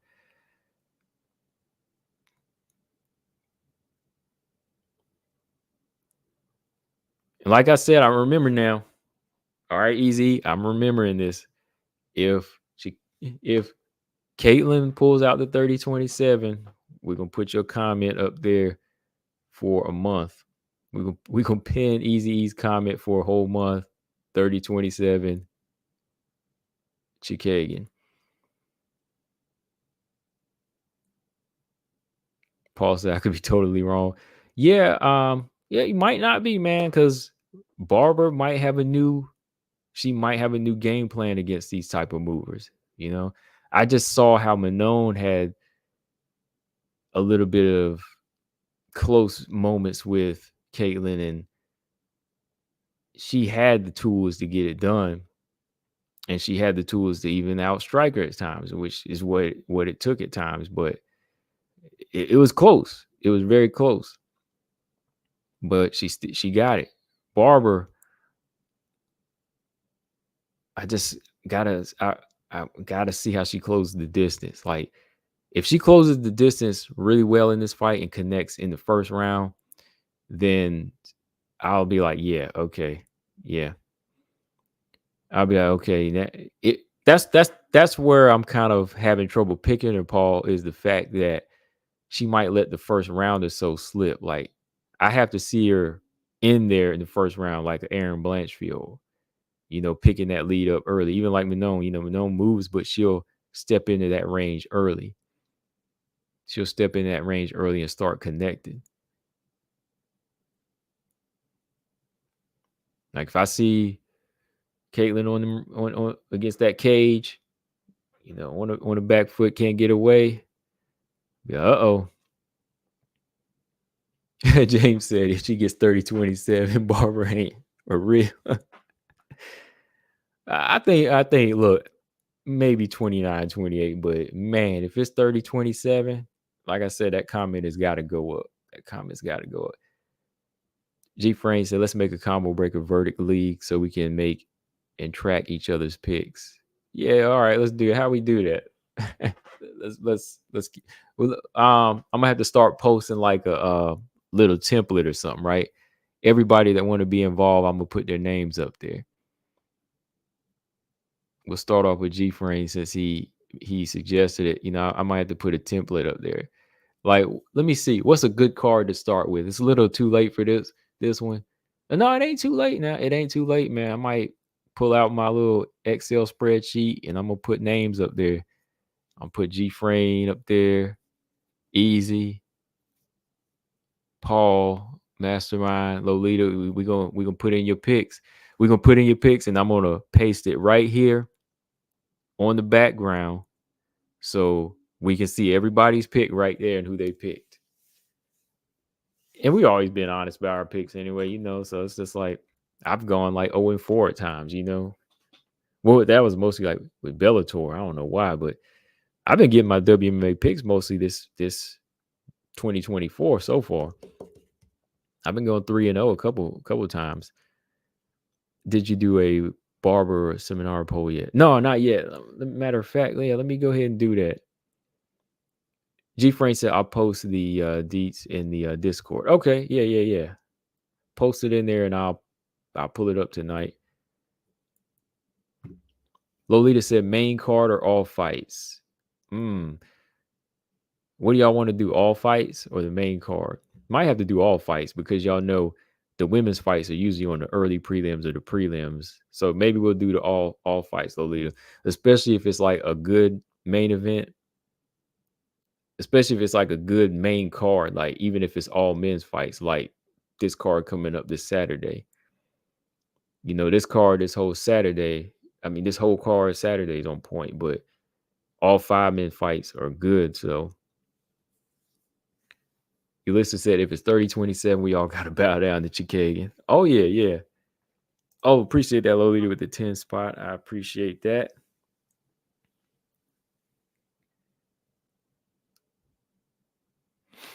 Okay, Lolita said I don't know enough about the men's prelims. Yeah, some of them I don't. So I think, yeah, if you don't have to put a pick in for that. We could just lock in your picks for, all the WMMA fights. Like, that's pretty much, I know, a guarantee for everybody over here. And then for like the main card, I know some of y'all will always want to jump right in on that action.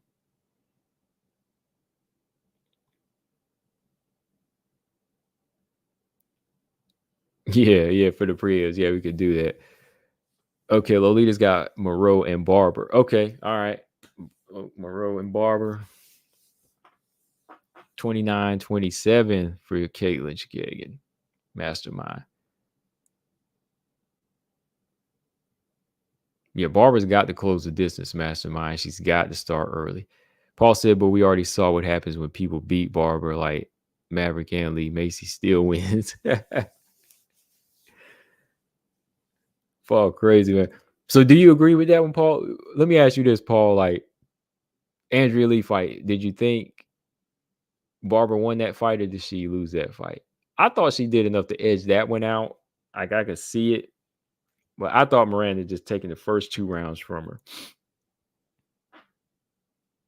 All right, Saint Denis and Cheeto. High five, what's up? He said Kagan's only chance to win is by point fighting in and out on the feet. Maycee's only way to win is a dog fight, preferably clinching. Maycee does have more strength than Kagan.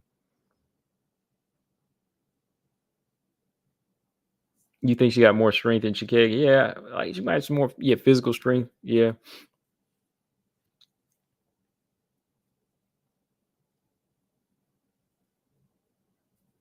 Yeah, that's a good thing though, James. Like he's not fully sold on his picks. That means that's gonna be a good fight.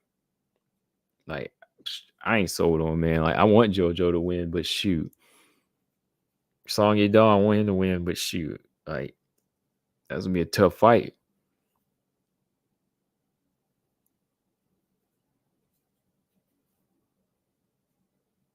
Moreau and Chikagan. Moreau and Chikagan coming through with those Swiffer dusters. I think Moreau can. Well, Moreau, she got a little bit more pop than Chikagan, right? Just a little bit.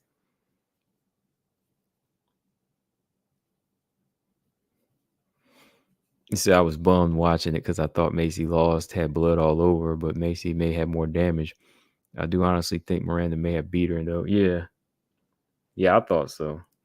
I thought Barber didn't really get going to the first round. I mean, the third round. Sorry.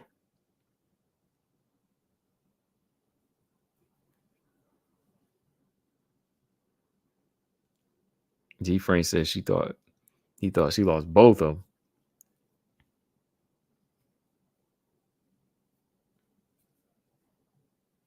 them. James, what did you say about the one card earlier? I missed that comment. I think the chat was going too fast. I just remembered it when I saw your name. Like, James, did you say something about the one card? I think you asked a question earlier.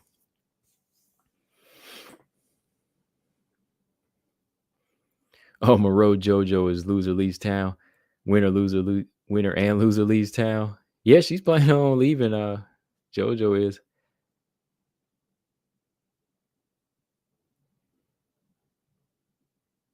No, it's time for JoJo to retire. I want her to win and go out on a W. Gabby said, "You think Chikagan should move up to 135?" Depends on what happens here. Like if she can get 2 wins, like she said, and maybe put herself back in title talks, I'm sure she would stick it out, and that's fine. But maybe if she loses this one, she's already fought like Manon and Valentina before. She could take a chance at 135. She used to be up there anyway.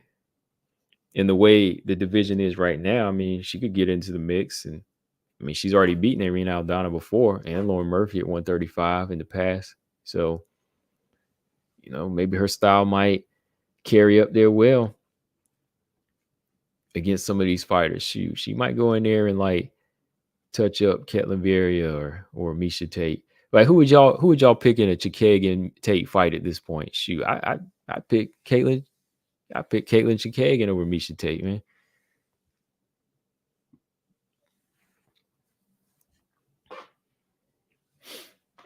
Girl might be getting that little jab going. Zama said JoJo, Chuk, Jan, JDM, MVP, DP, and Cheeto. Okay.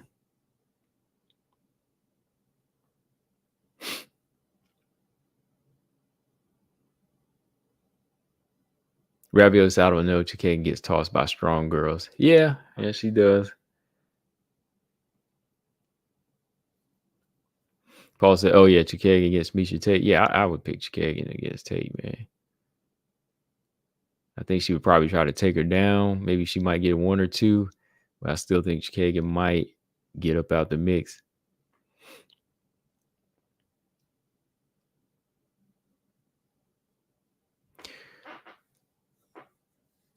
Um, Lolita said, "How many women's cards has one done?" I'm not sure. I am not sure. I want to say they done one in the past, but I'm not sure about that. I'm not sure if this is the first card they ever done. Let me check.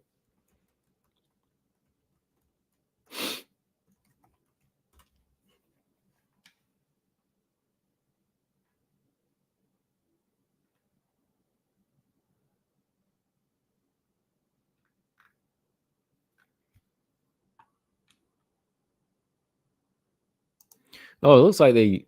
Let me see. It looks like they done one back in 2021. Yeah, they did a one in power card in the past. Back in 2021. Yeah, because it was I actually called this one before. Like, I don't think I called it, but I did like some breakdowns on it, and it was all MMA. It was all MMA, Lolita. They did a one atom weight tournament, and it was all women. It had Stan Fairtex, um, Soe Ham, Denise Zamboanga, and Mingbo Fogat, the Indian wrestler, Harada. It had all of them in it. Yeah, that was an all women's card they've done.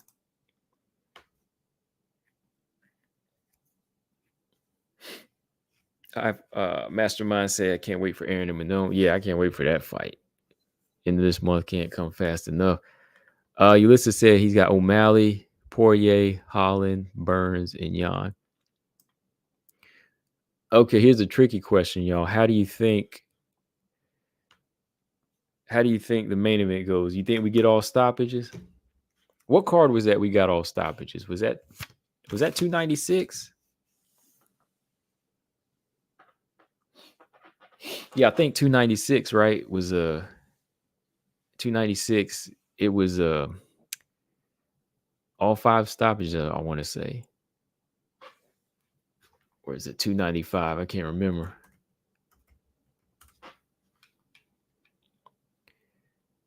No, it wasn't 296. 297. No, 297 has some decisions on there. Was it 298? Wasn't 298. I think it was 295. Yeah, 295 was all knockouts. Because Andrade and Dern was on that card. Yeah, that was back in November. Yeah, that was the Proska Pieta card. Yeah, US 295. We had all knockouts. Yeah.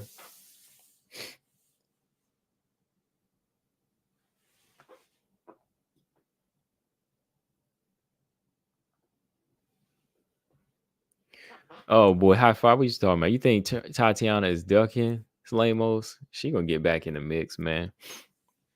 That fight's gonna get rebooked. It's got to. It's got to. It's got to be.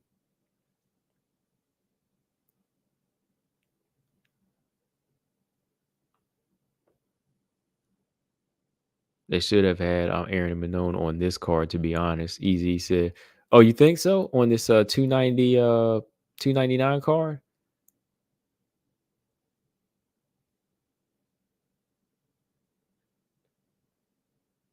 But it has to be a main event though. Got to be a 5-round fight. Now, if it was on this card, even if it was a 3-round, I'd be hyped, man. Like, shoot, you have this one on there too. I'd be like, yeah, this definitely would put 300 out. But I'm kind of glad, yeah, it is a fight night card because yeah, that way they get their main event.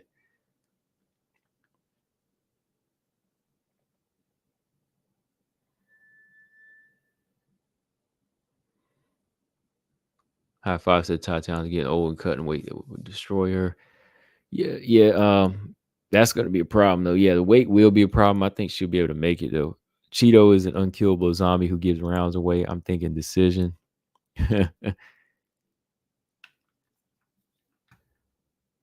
All right. Oh yeah, James said I said one is the only promotion that does all women's cards. How many all women cards have they done until now? Um yeah, they are the only one pretty much. I mean, yeah, really. I think Combate Global, they've done like an all women's card where it was all women tournament. No, but I think they threw some men's fights in the mix somewhere too. Like even Combate hasn't done complete women's, but I think one, yeah, they're the only ones that have done women's cards. And they done an atomweight tournament a little while back. So maybe they done like 2 or 3 cards at tops. Like this will be the second or the third card. But that's the thing, man. Like one FC, they'll actually do that, man. And it just comes down to their demographic. Like they support them like that. You got women from all over the globe fighting on these cards, from Japan to the Philippines, Thailand, Malaysia, Brazil, America, India. Um, it's just so loaded up. Kazakhstan.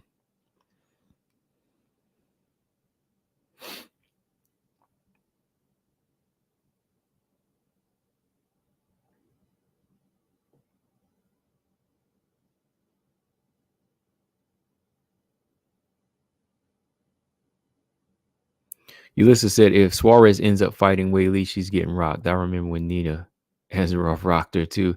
Yeah, she did get rocked in that fight. Yeah,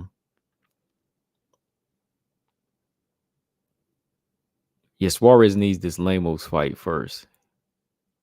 Suarez needs to test herself in that Lemos fight, against a higher, a little bit higher caliber fighter than she had fought before. Her and Verna would have been a good fight. Verna Genderova. Now Verna Genderova is fighting old girl Loopy.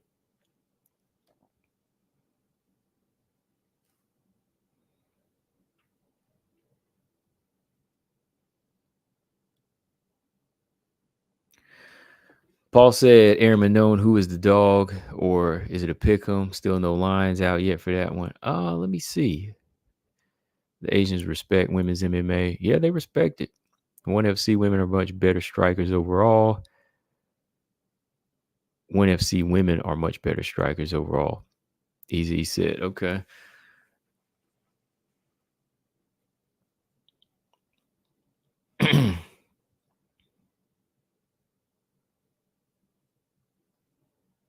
Let me see. There are no odds out yet for that fight, are they?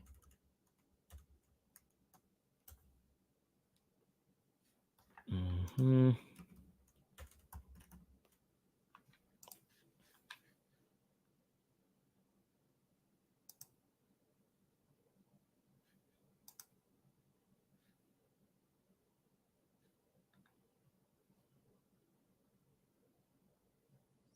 Both only lost once in their career. Tracy Cortez beat Aaron Blanchfield, and Leah McCourt has a win over Manon.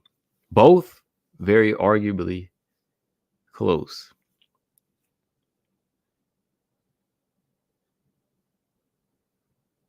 Yeah, no lines out for it yet. I don't see anything. Nope.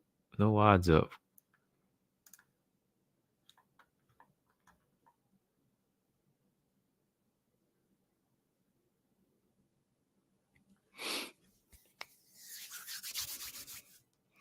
James said it's not MMA match. It's a mix. It's a mix.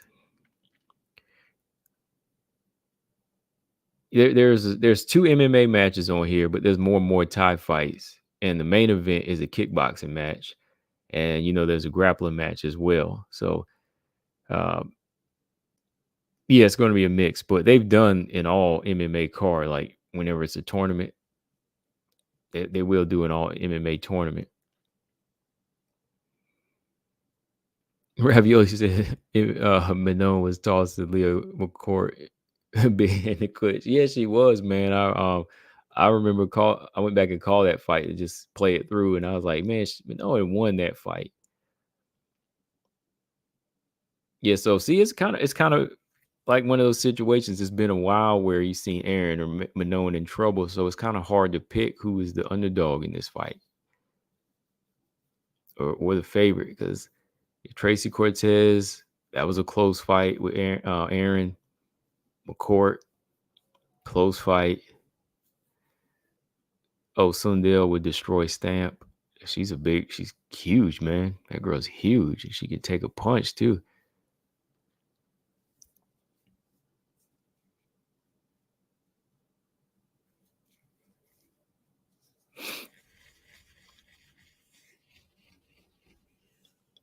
Okay.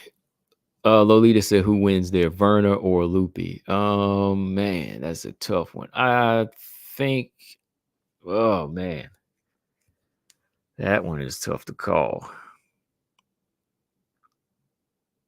I kind of want to. I kind of want to give Loopy the edge. I could see her getting a victory there.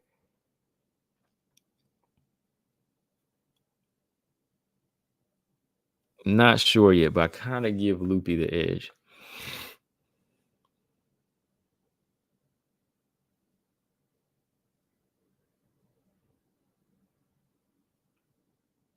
How good is the double champ in Bellator? Aaron's girl, Fatima Klein. Oh, she's not in Bellator. She's a double champ in a lower organization. She's in what do you call it? Cage? Is it Cage Fury? Yeah, CFFC. Yeah, she's not in Bellator. Cage Fury. So it's just a starter off double champ. You know what I mean? Like, I'm glad that she went for it, but yeah, she's still got a ways to go. Yeah, she's a good fighter. Good jujitsu. I like that she's learning her striking now. She's got some good long punches. Um, Not really packing knockout power, but she does have strength and she puts a lot of pressure on her opponents. Has some good takedowns. Sometimes I won't say she forces the she's looking for that finish too much, but sometimes I think she kind of misses some of those opportunities, but she dominates for the most part.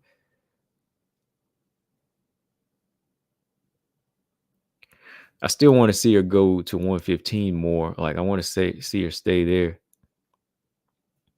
Yeah, she's real good on the ground. I mean, yeah, she's a jujitsu practitioner first, but she's been developing her hands. Like I think her hand game is okay. It's been it's been looking better. Like I'll say this, like she's more confident as a jujitsu artist. She's more confident in her hands than I can say Jillian Robertson is. Let me put it that way. To me, because she will land, she will throw land. Like talk about the competition that she's fighting, whatever. But yeah, she's going in there and she's throwing hard and she's hitting, she's connecting. Like when I compare her to other jujitsu, uh, artists, I would say, yeah, like I think Fatima Klein, she has the potential to be even better on her hands as long as she keeps working on them. James said, any girl outside the UFC that has crazy potential to do damage in the UFC. Let me see.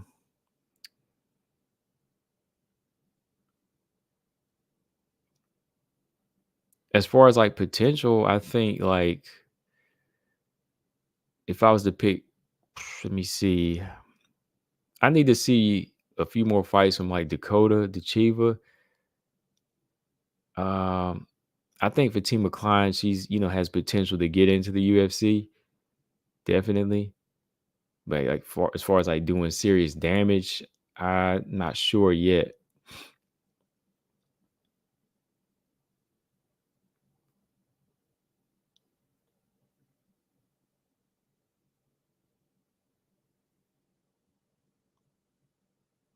Verna was able to work my girl Marina with her BJJ, so she got loopy. Oh man.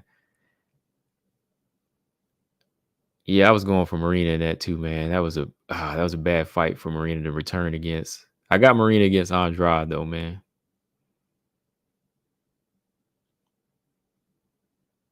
Easy says Stant would murder girls on the feet in the UFC, but would be food for wrestlers. Yeah, her stance, the stance that she resorts to, would definitely resort to her getting taken down.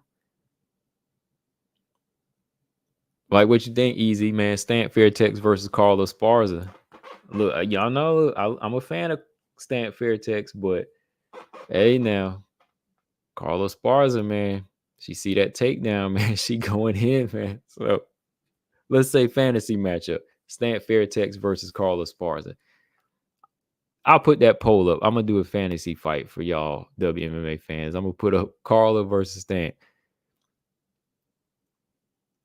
The PFL flyweight champion would be a great addition to the UFC. Yeah, that's true. I think that would be nice. High Five said can withstand Lemos and Andrade's power shots. Ooh, easy. I'm telling you, man. I'm telling you, Carla knows them things, man. She knows those. She knows it, man. She knows, man. Stamp ain't ever been hit by somebody with that type of power, so I don't think it would be wise for her to get hit like that. Let me just put it that way. Like, nah. Todd, what's up, man? He said, "What's going on, man?" Stamp would have her hands full with Carla. Yeah, man. I'm gonna tell the truth, man. Like, I'm a Stamp fan. I'm entertained by Stamp's fights. Love watching her fight. But Carla Esparza, Carla might put her on her back. Stamp versus Whaley is a big fight for WMMA. Both are loved by the fans. Now that one, I would say lean more towards Whaley because her mix of, you know, stand up, ground, strength. But Carla, man, like Carla put her on her back. Lolita said Carla's not coming back. No, she's coming back. She said she ain't done. She posted up a little while ago. She said, I ain't done yet. Easy said, I've seen Stamp eat some haymakers, though, bro. I don't know. Yeah, I seen her put down. I seen her get up from some shots, but, when Andrade is dropping, you ain't getting up. Like, at most, she might take a lame-most punch, but when Andrade hits you, man, multiple times into that body, too.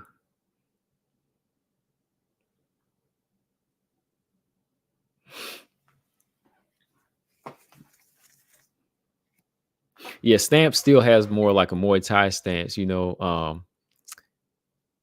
that's why I said before, like I would think would be her downfall in the UFC a little bit, is the way her stance is. Like Angela Lee might do a little bit better because her movement's more like an MMA striker. Carla shoots and eats a knee. Just kicks and call her by sub.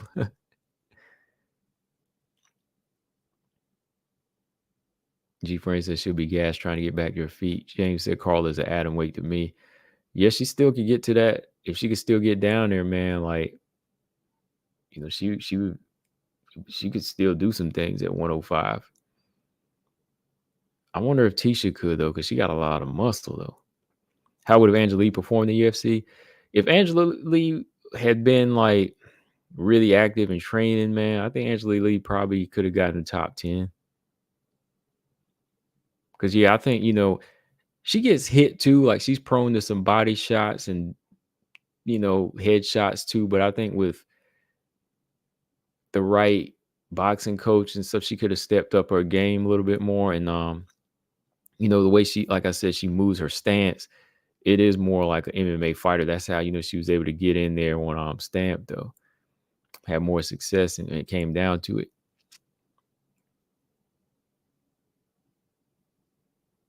Prime JJ versus Stamp. Ooh. MMA or Muay Thai? If it's MMA, I might have to go with Prime. I might have to go with Prime JJ.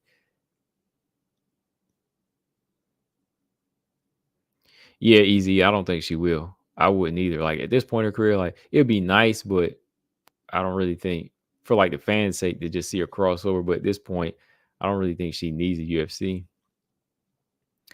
James Perez said, "Who was the girl that wanted to go to WWE?" Oh, that's the That's the girl from Bellator. What was her name? What's that girl's name from Bellator? She retired and she's going to WWE. She's got the OnlyFans and everything. You know, she be like dancing and oh, Valerie Laredo. Yeah, Valerie Laredo. See, we don't forgot about the girl now. Valerie Laredo. She retired from fighting and she's going to WWE now. You remember she was always like twerking and stuff. Yeah, she retired at 4-1. You know, she's been gone now since 2021. So yeah, she's been gone for almost 3 years. I mean, it wasn't like, you know, we're losing something anyway. So it wasn't like she was this real big talent that makes me say, oh, what if she stayed? Right. Yeah. Yeah. Pole dancer. Todd said Valerie was average at best. Yeah. And that's being kind. Exactly. She was only 4-1. And yeah, she didn't really have like this it factor.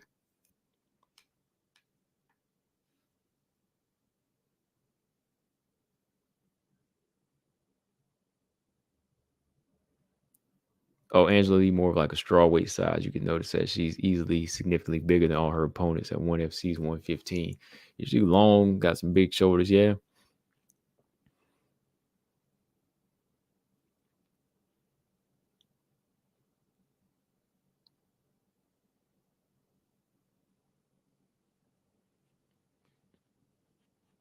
He said most women that twerk don't like to get hit in the face.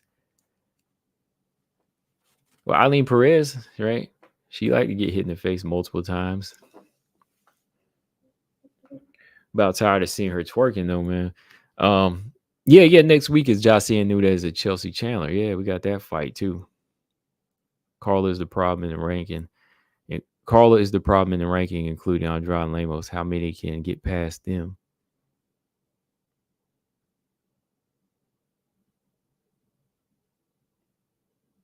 Zhang Xina in the UFC. How would she do? I'm not sure. I don't. Something about her striking like seems like it's not on. Like it's something missing with Zhang Xinang's striking, man. Like she's trained with Rose too, I believe, but sometimes her punches just look kind of light, man.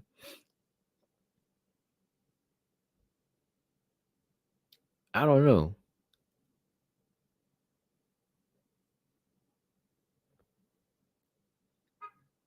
That's just me. But I'm done, y'all. I'm gonna get up off of here. Like I said, I'll see y'all tomorrow night. Like, who's coming tomorrow night for the ONE FC uh fight watch? I'll be on here 8 o'clock tomorrow, probably, and watch that card.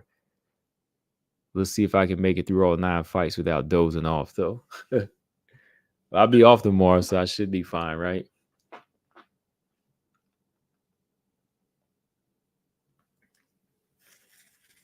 It's not all, like I said, it's not all MMA fights, but it's Muay Thai, so some people should be getting knocked out, and we know y'all love knockouts.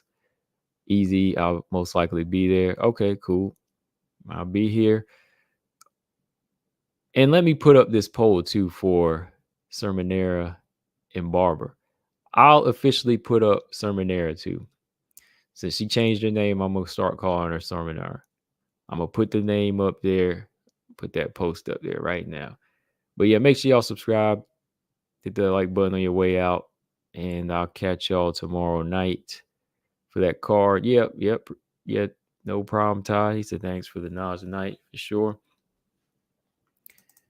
And close this out.